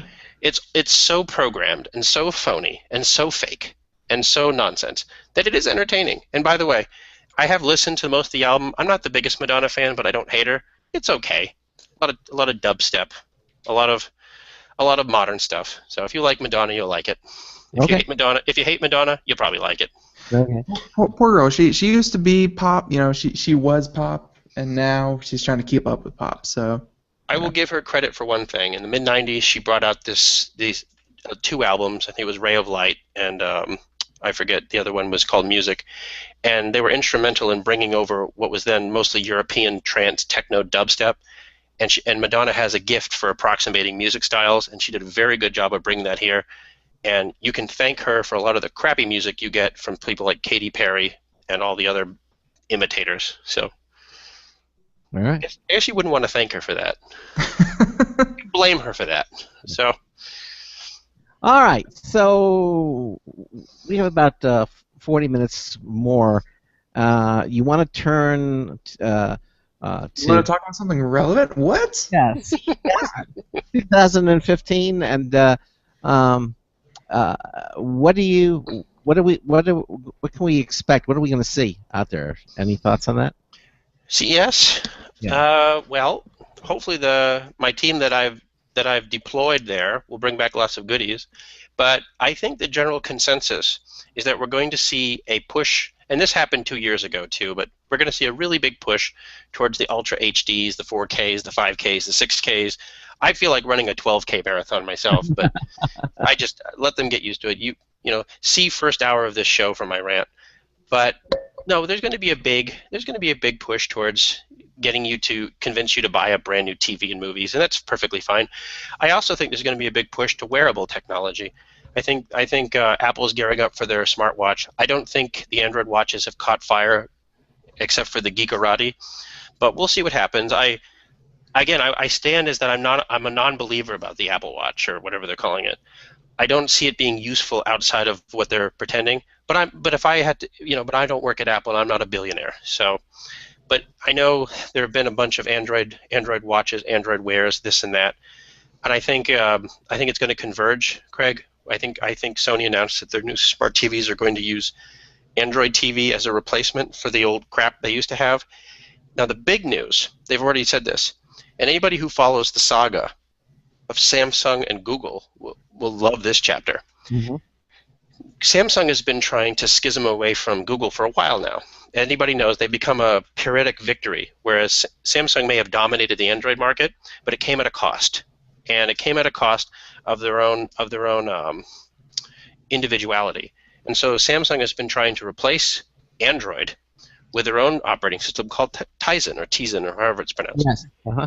And a lot of people saw the first Tizen phones, and they were kind of flops. No offense, but keep in mind a lot of the later Samsung phones have been flops. The Android ones as well. Galaxy S5 didn't do very well. The Note 4 didn't do very well. If you follow the stock market, Samsung's been in a tailspin. They've been doing terribly the last year. Not as bad as Sony, of course, but for Samsung, it's something. And it seems that they're being pushed out of the Android phone market by other competitors, especially in China. So they're going to bring Tizen to TVs. Instead of, again, they're not choosing Android, they're choosing their own. And what's funny is that there's also another push. I think it's LG is also saying no to Android, and they're going with their own operating system. What was the one that came out? What was it called? The one that they purchased years ago. It's their own operating system. Wait, I'm sorry. I don't think I even should know because a lot of people thought it was dead. Yeah. And but yeah, so you see these companies rejecting Android TV, except for Sony. And so we'll see what happens. It'll be interesting because for the last few years, smart TVs have been anything but smart. If you've ever used one, they're clunky, they're not user friendly. You have to use a TV remote. They're horrible, and the apps are already outdated the moment you turn them on. They don't work very well. They're very slow. Frankly, I've seen Android TV work. I think it works really well. Doesn't the Amazon Fire use and the Fire Stick uses? Well, that's like a Barry Bonds stat in baseball. You got to have a big asterisk. Yeah. Is it Android? Technically, yes, but logically, no. Amazon took Android, forked it to the point where it cleaved away all the things that made it Android. That means no access to the Play Store, no compatibility with your apps. You have to buy it through Amazon Store. They've gated it to the point where I don't think they should call it Android anymore. Well, yeah, because you and I both know that anything that Amazon sells is just its point is to make it easy for you to buy things from Amazon. Well, they've gone one step further. They've made it impossible for you to buy anything other than Amazon. Yeah. And when you have Android, I mean, the whole point of Android is that it's not Apple. And it can do all these open, wonderful things. And it has access to a gigantic app store that's become really good. And what the Amazon products do is they don't let you have any of it. They take it away. And so if you buy a if you buy a Fire tablet or a Fire Stick, you get their operating system, not Google's. And you'll see that the Fire TV, the one that looks like a Roku, you'll see that's the model that Google used for Nexus. It's basically it's the same thing, a little streaming box, a little remote with a microphone on it, and a little console and a little controller if you want to play Android games. And that's what Amazon did. Amazon adopted the Android TV model, but they forked Android away and they created an Amazon operating system, and it's basically their version of the Apple TV. So. It's not a bad box. I've heard good things about it. Same with the stick. It's just a lower power version of the box. Yes, that's true. And we talked about it before, but Roku's been the real innovator here, and they don't get any credit. And they're probably the next one to go, and they sense this. So what they're doing is they're smart too. Now they're creating software that TV manufacturers can couple into their TVs. And I think that's the way to go. Roku knows what they're doing. They've had years of doing this. Their software is excellent. With all due respect to Google, their history in this market has been awful. Are you saying that the hardware that Roku sells is going to fall by the wayside, but the software that they've created is going to maintain? We don't know that. Logically, you would say yes, the software would replace the hardware, but we've seen a resistance. People don't want software built into their TVs. They just don't want it. But they do like these little boxes. They like Roku. They like Apple TV. They even like Chromecast. Yeah. And what makes these devices smart is that you don't have to replace a whole TV just to replace the software. Now, granted, your TV might have some software in it, but at the end of the day, it's a lot cheaper to replace a $40, $50 box than it is a $1,000 TV. Well, why don't they make the TVs themselves, these smart TVs, just upgradable? They're already hooked up to the internet, so they do a firmware update that you can use to improve it. You can, and I think that's the point, is that you can upgrade the software. But again, the hardware outpaces. I mean, if you buy an HD TV, the average HDTV person, we don't know, it's about 10 years. There are people still using backwards tube TVs and perfectly fine with it. But you're still running on, it's not like buying a car where it still uses the same gasoline and the same tires you could buy at Walmart.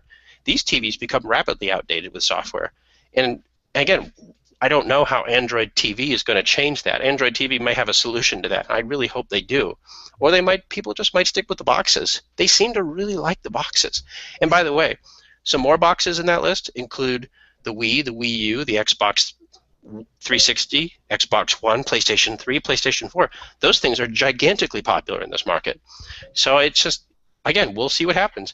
I like the idea. I'll tell you this. Even if we replaced the smart TV navigation user interface with an Android version, that would still be better than the archaic crap that most TVs still use. Have you ever used them? It's awful. Trying to change your settings, it's like playing Atari.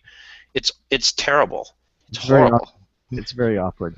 Yeah, it is. And you know what? Sony promised this almost 10 years ago with the PlayStation 3. They spent $1 billion with a B, creating the cell processor that would be used in the PlayStation hardware, and they promised it would be used in TVs and computers. It would change the world. They never did. They never got their investment back. And the disaster was such, Craig, that it actually forced Sony to sever ties with a lot of their manufacturing. Like, people don't understand what a disaster the last 10 years has been for Sony. It has wiped them out. It has taken away their leadership on every position. They've been supplanted by Samsung on almost every level, and that's because of bad business decisions, because of supply and demand. So if you're asking me, would a company like Samsung or Asus or whoever makes your TV, or Insignia or Vizio, would it be better for the consumer if they made a TV that functioned like a computer? Yes. Are these companies going to do it? No, because these companies are the last companies that would do something like that, because they're too cheap. They're too cheap, and their product history is, our TVs are barely above the margins. We're going to give you a really good TV that lasts for like 3 or 4 years. You go out and buy the new thing. They're built-in disposability. They're not built to last. Planned obsolescence. Oh yes, They're cheap, but I mean, in just like the last 2-3 years, computer chips are so cheap that they're putting them into everything. They're putting them into your shoes, into watches, into armbands, into whatever. So if there's ever going to be a time where you're going to get a TV that is essentially a TV with a built-in computer, I mean, it's going to be now or next year or the year after. It's heading that way. Well, Moore's Law used to say that Moore's Law, well, everyone says Moore's Law has been exact, but Moore's Law has changed. It's shifted the goalpost many times over the last 50 years. And the last current thing was, memory would double every 18 months. And now it's every 18 minutes. Because the reason is because memory is not reliant on silicon anymore. It's reliant on connectivity. And there's a new theory is that your TV, it's like the Chromebook. Think of TVs like the Chromebook. The Chromebook is an underpowered web browser on a layer of delicious silicone. It doesn't need to be powerful. That was what they sold you. You remember? Everything would happen in the cloud. Same with this PlayStation streaming service. You can play your PlayStation 3 games on a set-top box because we'll do all the processing for you. So if a TV can process everything from an external server, that's the goal, is that you don't buy that disc anymore. You don't go to Blockbuster to rent anymore. You don't go to Walmart to buy. We'll handle everything for you, like Netflix. So we don't need to put chips like that. Yeah. All right, well, you're listening to the Computer America Show. We've got a news tips bulletin review from Marty Winston coming up. We'll continue with Nathan Evans, managing editor of Popzara magazine. We're going to talk more about CES. Stay with us. Looking for a best friend? Brother Wolf Animal Rescue has your best friend waiting just for you. The mission is to protect and enhance the lives of companion animals and the people who love them. Their no-kill rescue shelter is open year-round, making it easy for people to adopt their best new friend. This year, Brother Wolf will find homes for over 2,400 orphan dogs, puppies, cats, and kittens. All have ended up as an orphan through no fault of their own. Brother Wolf has created a safe, nurturing environment where these special animals can heal emotionally and physically until they find a lifelong home. Their life-saving transport program brings dogs and puppies from overcrowded shelters in the south to rescues in the north where homes are easier to find. Brother Wolf Animal Rescue is a 501c3 organization. To learn more about their life-saving work and to make a donation, visit their website at www.bwar.org. That's www.bwar.org. Help to realize Brother Wolf's vision when no animal is euthanized for lack of a home. Don't complain about your cable bill going up and up and up. Do something about it. Grab a pencil and jot down this special number, 1-866-663-MY-TV. The more cable TV rates go up, the better digital satellite TV looks. So, disable the cable and get more of your favorite channels in 100% digital quality for less money. Call 1-866-663-MY-TV right now to sign up for packages starting as low as $19.99 and up to 4 rooms. And there's no equipment to buy. That includes your free HD TV upgrade, your free DVR upgrade, and your free professional installation. And the best part, the pristine digital picture and sound. Call 1-866-663-MY-TV. So, what are you waiting for? Pull out your major credit or debit card. Call 1-866-663-MY-TV. 1-866-663-MY-TV. Disable the cable, cut costs, and get more. Call 1-866-663-MY-TV. 1-866-663-MY-TV.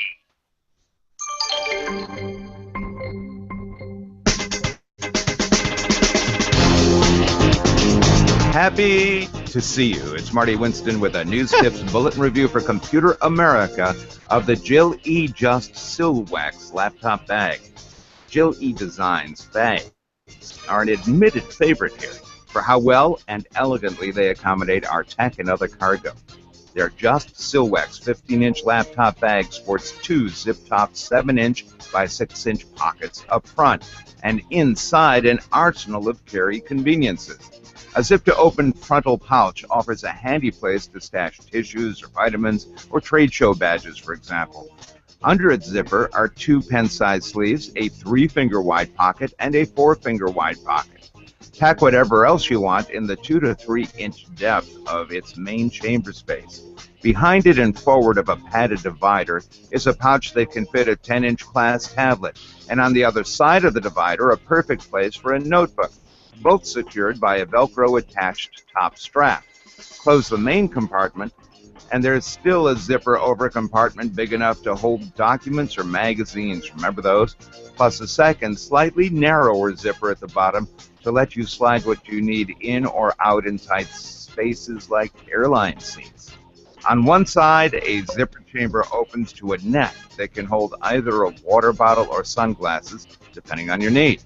Bottom line, the Jill E Designs Just Silwex 15-inch laptop bag straps a lot of happy over your shoulder. This is Marty Winston with a News Tips Bulletin Review for Computer America. Welcome back to the Computer America Show. It's 33 minutes past the hour, and we have Nate Evans here with us. We are talking about, I guess we kind of jumped on to CES now, and some of the things we might see out there. And by the way, thank you, Marty Winston, for that News Tip Bulletin review. This one we'll be hearing all week. And laptop bags, I guess, they used to just be for laptops, throw them over your shoulder. But now I guess they're Everything. They're the man purse. So Yeah, it could be. That's good. For 2015, exactly. Yep. So, Nate, we're talking about CES 2015, and I know, again, a lot of your compatriots are going to be out there from Popzara magazine, including... You're going to be out there yourself too, right? Like you're already out there. Me? Yeah. Oh, you see, one of the advantages to being the managing editor is that I get to manage the editors from home. See, I try to explain this to Ben, but he doesn't get it. I say it's like a drone. You don't have to be in Iraq. Yeah. I was just thinking that maybe because I still like being a drone, I want to be out there. Yeah. Well, I'll tell you what, Craig. Let's chip in and send Ben to CES next year, and we'll see how he wants to go the year after. Okay, that sounds like a plan. Yeah, comfortable shoes, I hear, is the trick. Comfortable shoes, bottled water, and a propensity not to be around smelly people. So. Yeah. Josh Boykin is going to be out there. He's one of your editors at large. Yes. And he's going to be out there, and we'll be talking to him. The idea here is that Charles Tendell is going to be anchoring out there, and as people we know and people we don't know come along, we're going to interview them and kind of get a flavor of CES 2015 from these people's perspectives, which are usually very different from each other. It is amazing. I don't know what it is, something in the drinking water or vaccination, but Josh Boykin has the same genetic disease that Grayson Hamilton has, and that they have these unnaturally great voices for radio. It's interesting. Yeah, he does. Grayson does have a good voice for radio. No question. Oh, wait till you see Josh. Those two get when I get those two together on a podcast episode, it's like I'm listening to NPR. It's heaven. Well, you've got to find that sort of rhythm that goes along with it. And cadence, and it goes along well, and then of course it makes it really entertaining. It doesn't. When I listen to news, and I understand this is citizen journalism, and everyone talks about this, I can listen to a reporter on Fox News. Although if it's Fox, I'm usually watching the reporters. If you know what I mean. Mm-hmm. But if I listen to CNN or NPR, you can always tell those broadcasters who've had training in cadence and vocalization, and they sound great, but I don't trust them. They sound phony to me.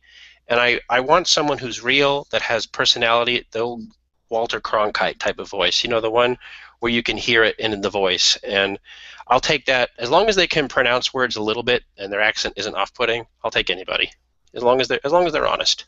I think what you were picking up on was, sometimes people hop on the mic, and when they have too much training, their voice is very controlled. Yes. And when it's too controlled, it's not, it doesn't flow. It's Hi. up talking. It's hi there. This is the news. Exactly. It's because what they do is it's a training mechanism they use to remove all regional dialects and remove all humanity. And they train to put, what do they call it? Diphthongs. They train to smush words together in a way that sounds wonderfully bland. It's like, hello there, I'm from nowhere. Exactly. And and today's weather will be fine. It's if you ever watched that Futurama episode, they made fun of this wonderfully. It was when they had the planet, what was it, the gray people. There was the planet of the indecisives. You remember? Yeah, they were so the neutrals. Yeah, they were so neutral. They were so neutral, and at the end one of the neutrals dies, and he says, "If you see my wife, tell her I said hello." Yeah. And at some point you just want to strangle people and say, use some flavor it up, offend me, be offensive, make me think, make me think that you think. But I'm from a different age. If I was born in the 20s, I would have been a great propagandist in the 40s. But shame, I missed it. So only by a few years. What's that? Only by a few years.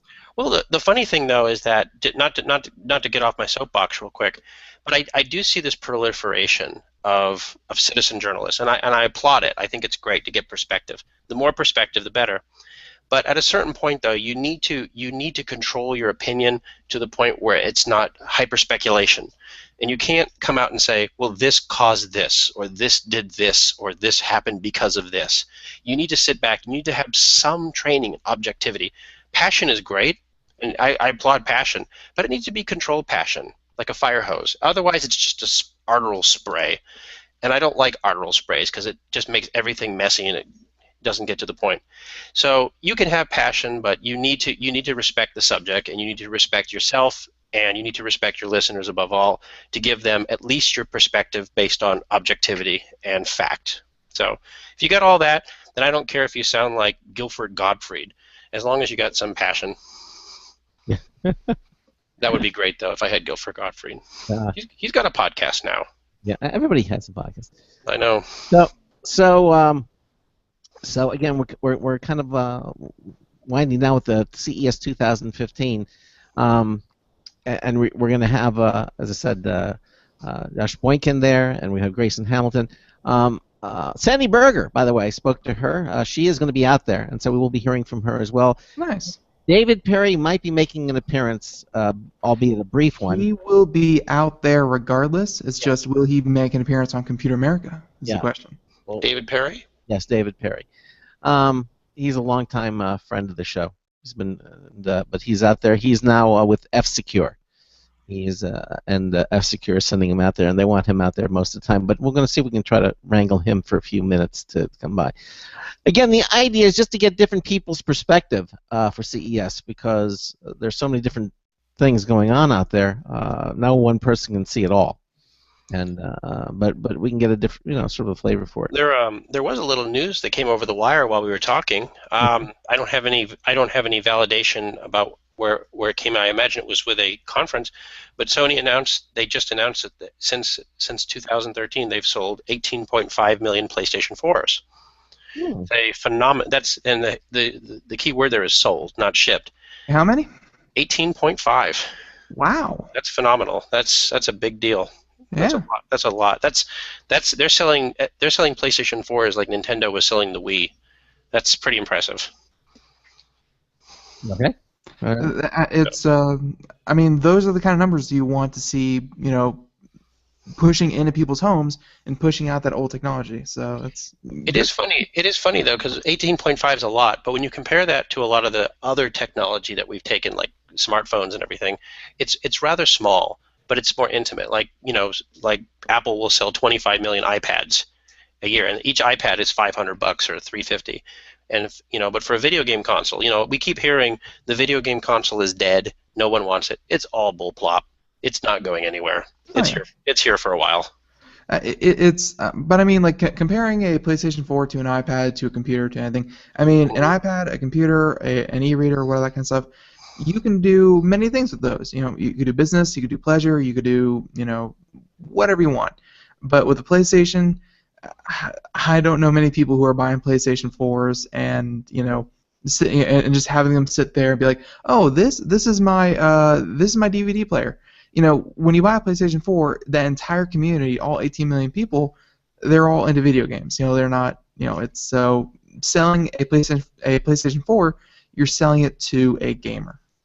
Well, that's true up to a point, though. But there are a lot of people who bought the PlayStation 3 specifically for the Blu-ray player. And there's some evidence to show that a lot of people bought the PlayStation 2 just for the DVD player. And a lot of people bought the Wii just to Wii Sports. But no, it's fascinating because if you look at the thing, I grant you a lot of people play games, but I think a lot of people just like the familiarity of it. It's a nice interface. You turn that on versus like a cable box, and it's a clustered mess. But by their nature, these game consoles are made to be user-friendly. If they're not user-friendly, they get discarded. And that's why I always say that these are the boxes that drive technology. They always have since the 80s, since the original Nintendo. They've made computers more user-friendly and more accessible to people than anything IBM or Microsoft has done. Yeah. It's like I said, they don't do everything, but the things they do should do them better than anything else, and they do. They do a good job of it. Now, Jonathan in the chat room says, I don't see the point in spending money on a game console and games when I already spent money on a PC that can play games. Well, he doesn't get the point. That's not our problem. He should go back and find the point, because that's like saying I don't know why people I don't know why people buy bottled water when they can get out of their sink. The fact is the reason people buy a console is because it's not a PC. For all the reasons he likes his PC, somebody doesn't. Somebody doesn't like being able to upgrade. Somebody doesn't like spending $1,000. Somebody doesn't like installing. Somebody doesn't like worrying about viruses. Although, to be honest, with Sony, they've done a terrible job with that, and the PlayStation 4 has been riddled with all that crap. But apart from that, the idea is that some people don't like complexity. They like the simplicity of a game console. And this is why people who, quote-unquote, the PC master race, they always talk about this. They never understand it. They always say, why should I get a console? Well, maybe you shouldn't. But to a lot of people, they love it. They love the simplicity of it, the relative simplicity of it. They love the fact they can plop in front of the couch, put a game in, play, turn it off, watch a movie, all this stuff. And I don't care how great your PC is, it ain't as easy to use as a console. Never will be, because it's a PC. And when you have a PC that's streamlined to be a console, like the Steam boxes, it's not a PC anymore. It's a console. See, it's I've had consoles, I've had computers, I play games on both, but like someone like me, it's just shooters to me are meant to be played on console games or on consoles.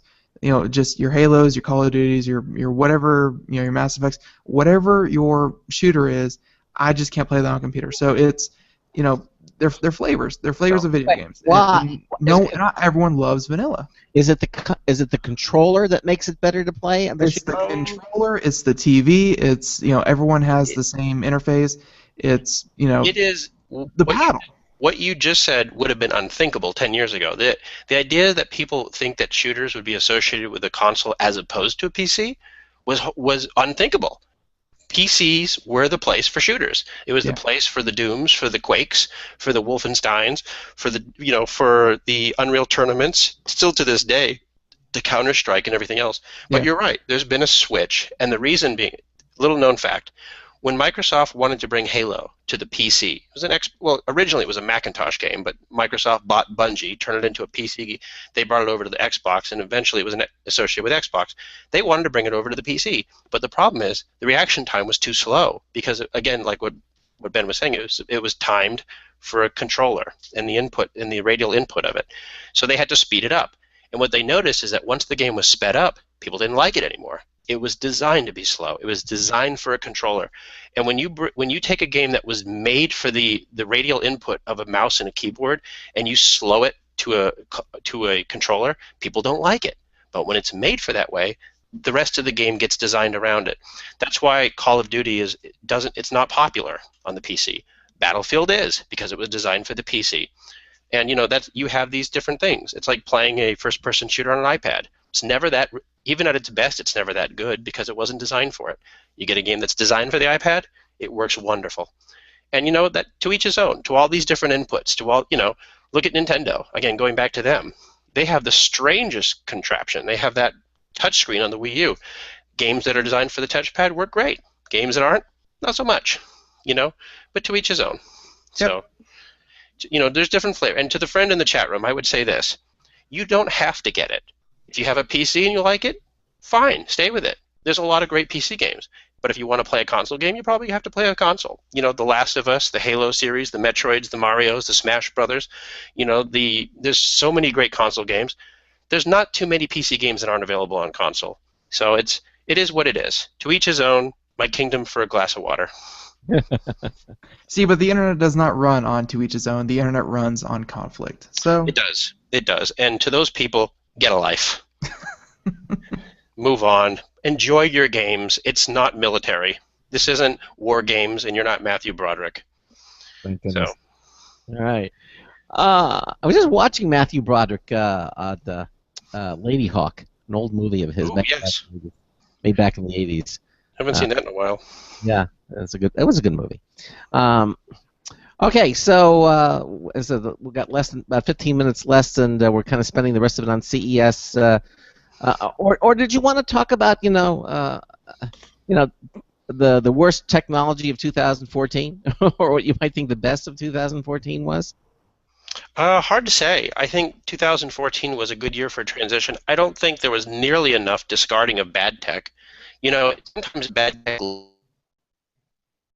Whoops! Do we just Nate? Yeah, there we are. Okay. there we go. Yeah. What happened?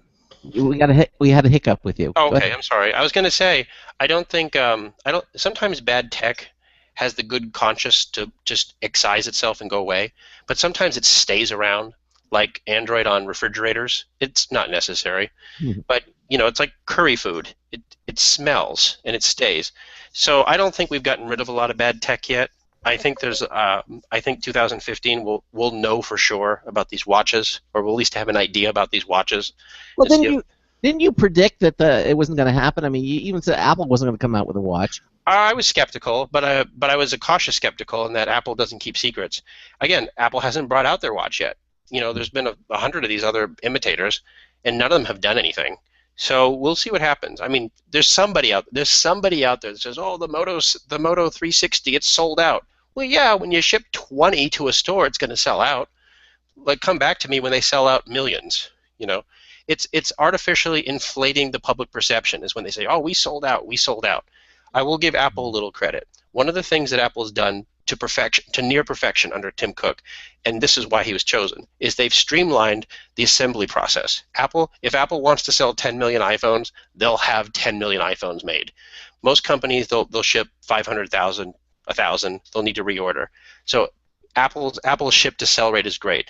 As far as these Android watches that all sell out, again, when you're only shipping a couple hundred to a store, yeah, they're going to sell out. Anything will sell out at 100. But come back to me when you have 100,000 or 200,000 or a million. I do think that one thing that I was happy to see in 2014 go away, or not so much go away but recede, was Android game consoles. I was a big question mark for me. I've been at E3. I've talked to every manufacturer that's ever made any of these things. I've talked to Mad Catz. I've talked to Ouya. I've talked to them all, and none of them had a clue what they were doing. And it really hurts the perception of Android. And I'm glad that a lot of them have sort of faded off in the distance. I think there's some more coming, so we'll probably have to put up with it for another year. So another disappointment: no new Apple TV. No. Very disappointing. I did pick up a Chromecast.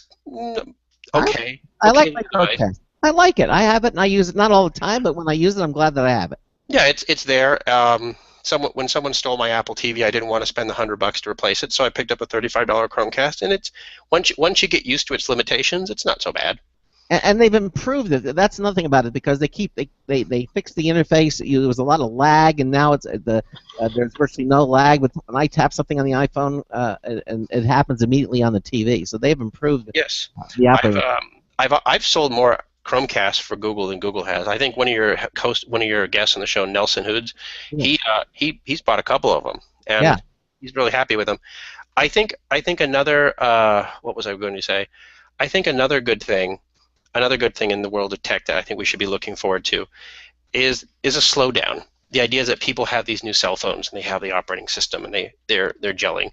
You know, you saw Microsoft announce Windows 10, which I think there's going to be a lot more noise about that by the end of this month. Mm-hmm. You know, you have something like Chromebook, for example. You know, we talked about it before. I was skeptical about Chromebook, but now I have 2 out of my 4 people going to CES have Chromebooks as their main computers. Mm. You know, it's come into its own. It's proved itself as a legitimate competitor, and it's done very well for itself. And I could say if you pick the right Chromebook, you're going to be happy. I like that. I like the fact that we don't need to have bleeding edge tech to make things run. I like that. You know, and one thing that really got me excited is this morning that HP announced a $180 Stream box that was built off their model that they use for their Stream 11 $200 Windows laptop. Yeah, you're not going to get any great specs out of it, but if you have a chance, look it up. It looks like a Roku. It's purple or blue.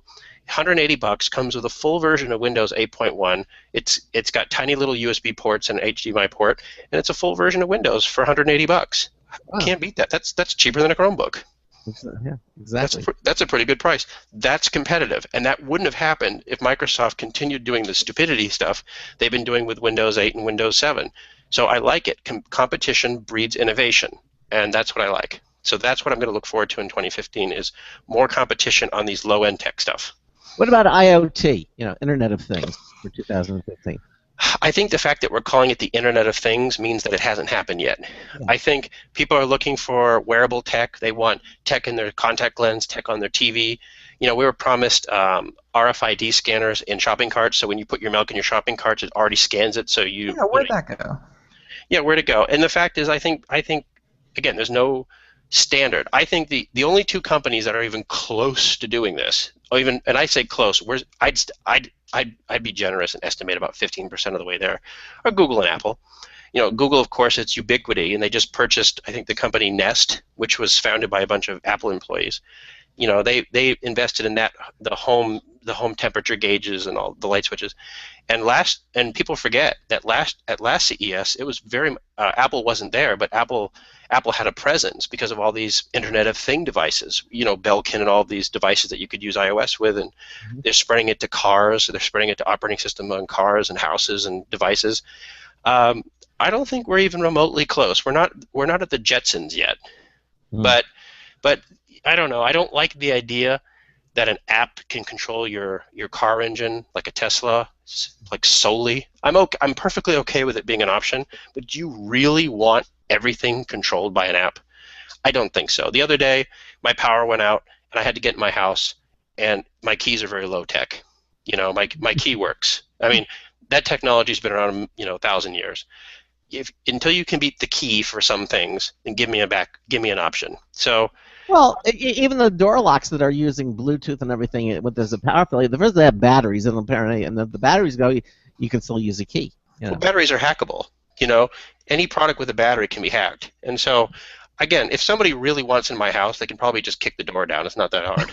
So I'm being honest. Getting past these security measures, you can go as low tech as a boot to the door, and it would defeat any technology you have on it. Yeah, I mean, people think it's like Mission Impossible. That was that famous scene from Sneakers. Remember the movie Sneakers? Oh, I love Sneakers. He had this really high-tech door lock, and he was listening. He said, "Well, try this. This might help." And he goes, And she says, "Okay, I'll try it." He kicks the door in. Yeah, I just watched that movie not too long ago. Great movie. Yeah, exactly. Yeah. If you like Robert Redford, also watch This Is the End. I think it's called This Is the End. The one where he's on the boat. Oh yes, I watched it. I only got to half. It's too slow for me. I got about halfway through, and I couldn't. It was too slow. Yeah. A lot of people are now going to think, "Hey, he's that guy from Captain America." But, but hey, bad guy. He played a bad guy, which is atypical for Redford. He usually always plays good guys. So. Well, he always plays sympathetic bad guys, like like the Weather Underground or something. But no, he's a great actor, and I love Robert Redford. Yeah. I don't agree with anything he says politically, but I like him. Yeah. But no, like I said, this is going to be an interesting year because it's all about low tech. It's all about having a low impact silicon chip. That there's some talk that you could put chips now that you can just lick and stick under your hand, and have barcodes for the things. And I don't know. Nathan. Yes. I'll tell you what. We're almost out of time. Tell us what you're going to be doing at Popzara next. So you go to the website popzara.com.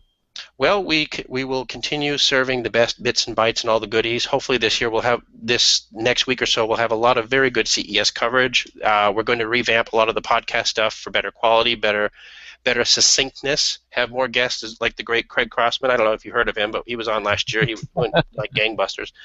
No, it'll be great. And I think the only thing you can do is move forward and get better, because the opposite is stupid and dumb. So I want to move forward. All right. Well, again, you can see go to the website popzara.com. You can see everything that's going on. Of course, tomorrow we're going to have, as I said, we're going to have Grayson Hamilton stop in and say hello, and we'll talk to him. And of course, Josh Boynkin from Popzara will be joining us as well. I spoke to him, and he's going to try to make an appearance on our Showstoppers event tomorrow night here at Computer America. So. That's going to be our show for tomorrow night. Then also, let's see, what do we have? Oh, Mike Cermak's going to be on Wednesday. A company called Typeform on Thursday, and on Friday, Ralph Bond has got some great stories for us. So it's going to be an interesting 90 week. seconds. And we're so glad that you're here with us on our first show of 2015. I think what we'll do is when you go to computeramerica.com, we're going to. I think after the show, we're going to remove all the Merry Christmas and Happy New Year stuff that we had on there, and go back to normal. But thanks all so much for being here with us. Nate, you'll stay with us to the end because we have a little after show thing that we do. Don't forget to go to computeramerica.com 60 seconds. and enter in our contests. They're up, they're running. Get them in. We're going to have a show reminder winner of the week on Friday. All that's going to be happening, and participate. It's 2015, and we got a lot of great stuff in store for you here on Computer America, and hopefully all of you will be with us throughout the year here on the show. That about wraps it up. And Ben, I guess a thumbs up for that microphone. It sounds good. Yeah, Blue makes a killer microphone. I like it. Yeah. So we'll see you tomorrow night. So until tomorrow night, this is Craig Crossman hoping that your hard disk never becomes floppy. We'll see you tomorrow night. Goodbye. 10 seconds. Night.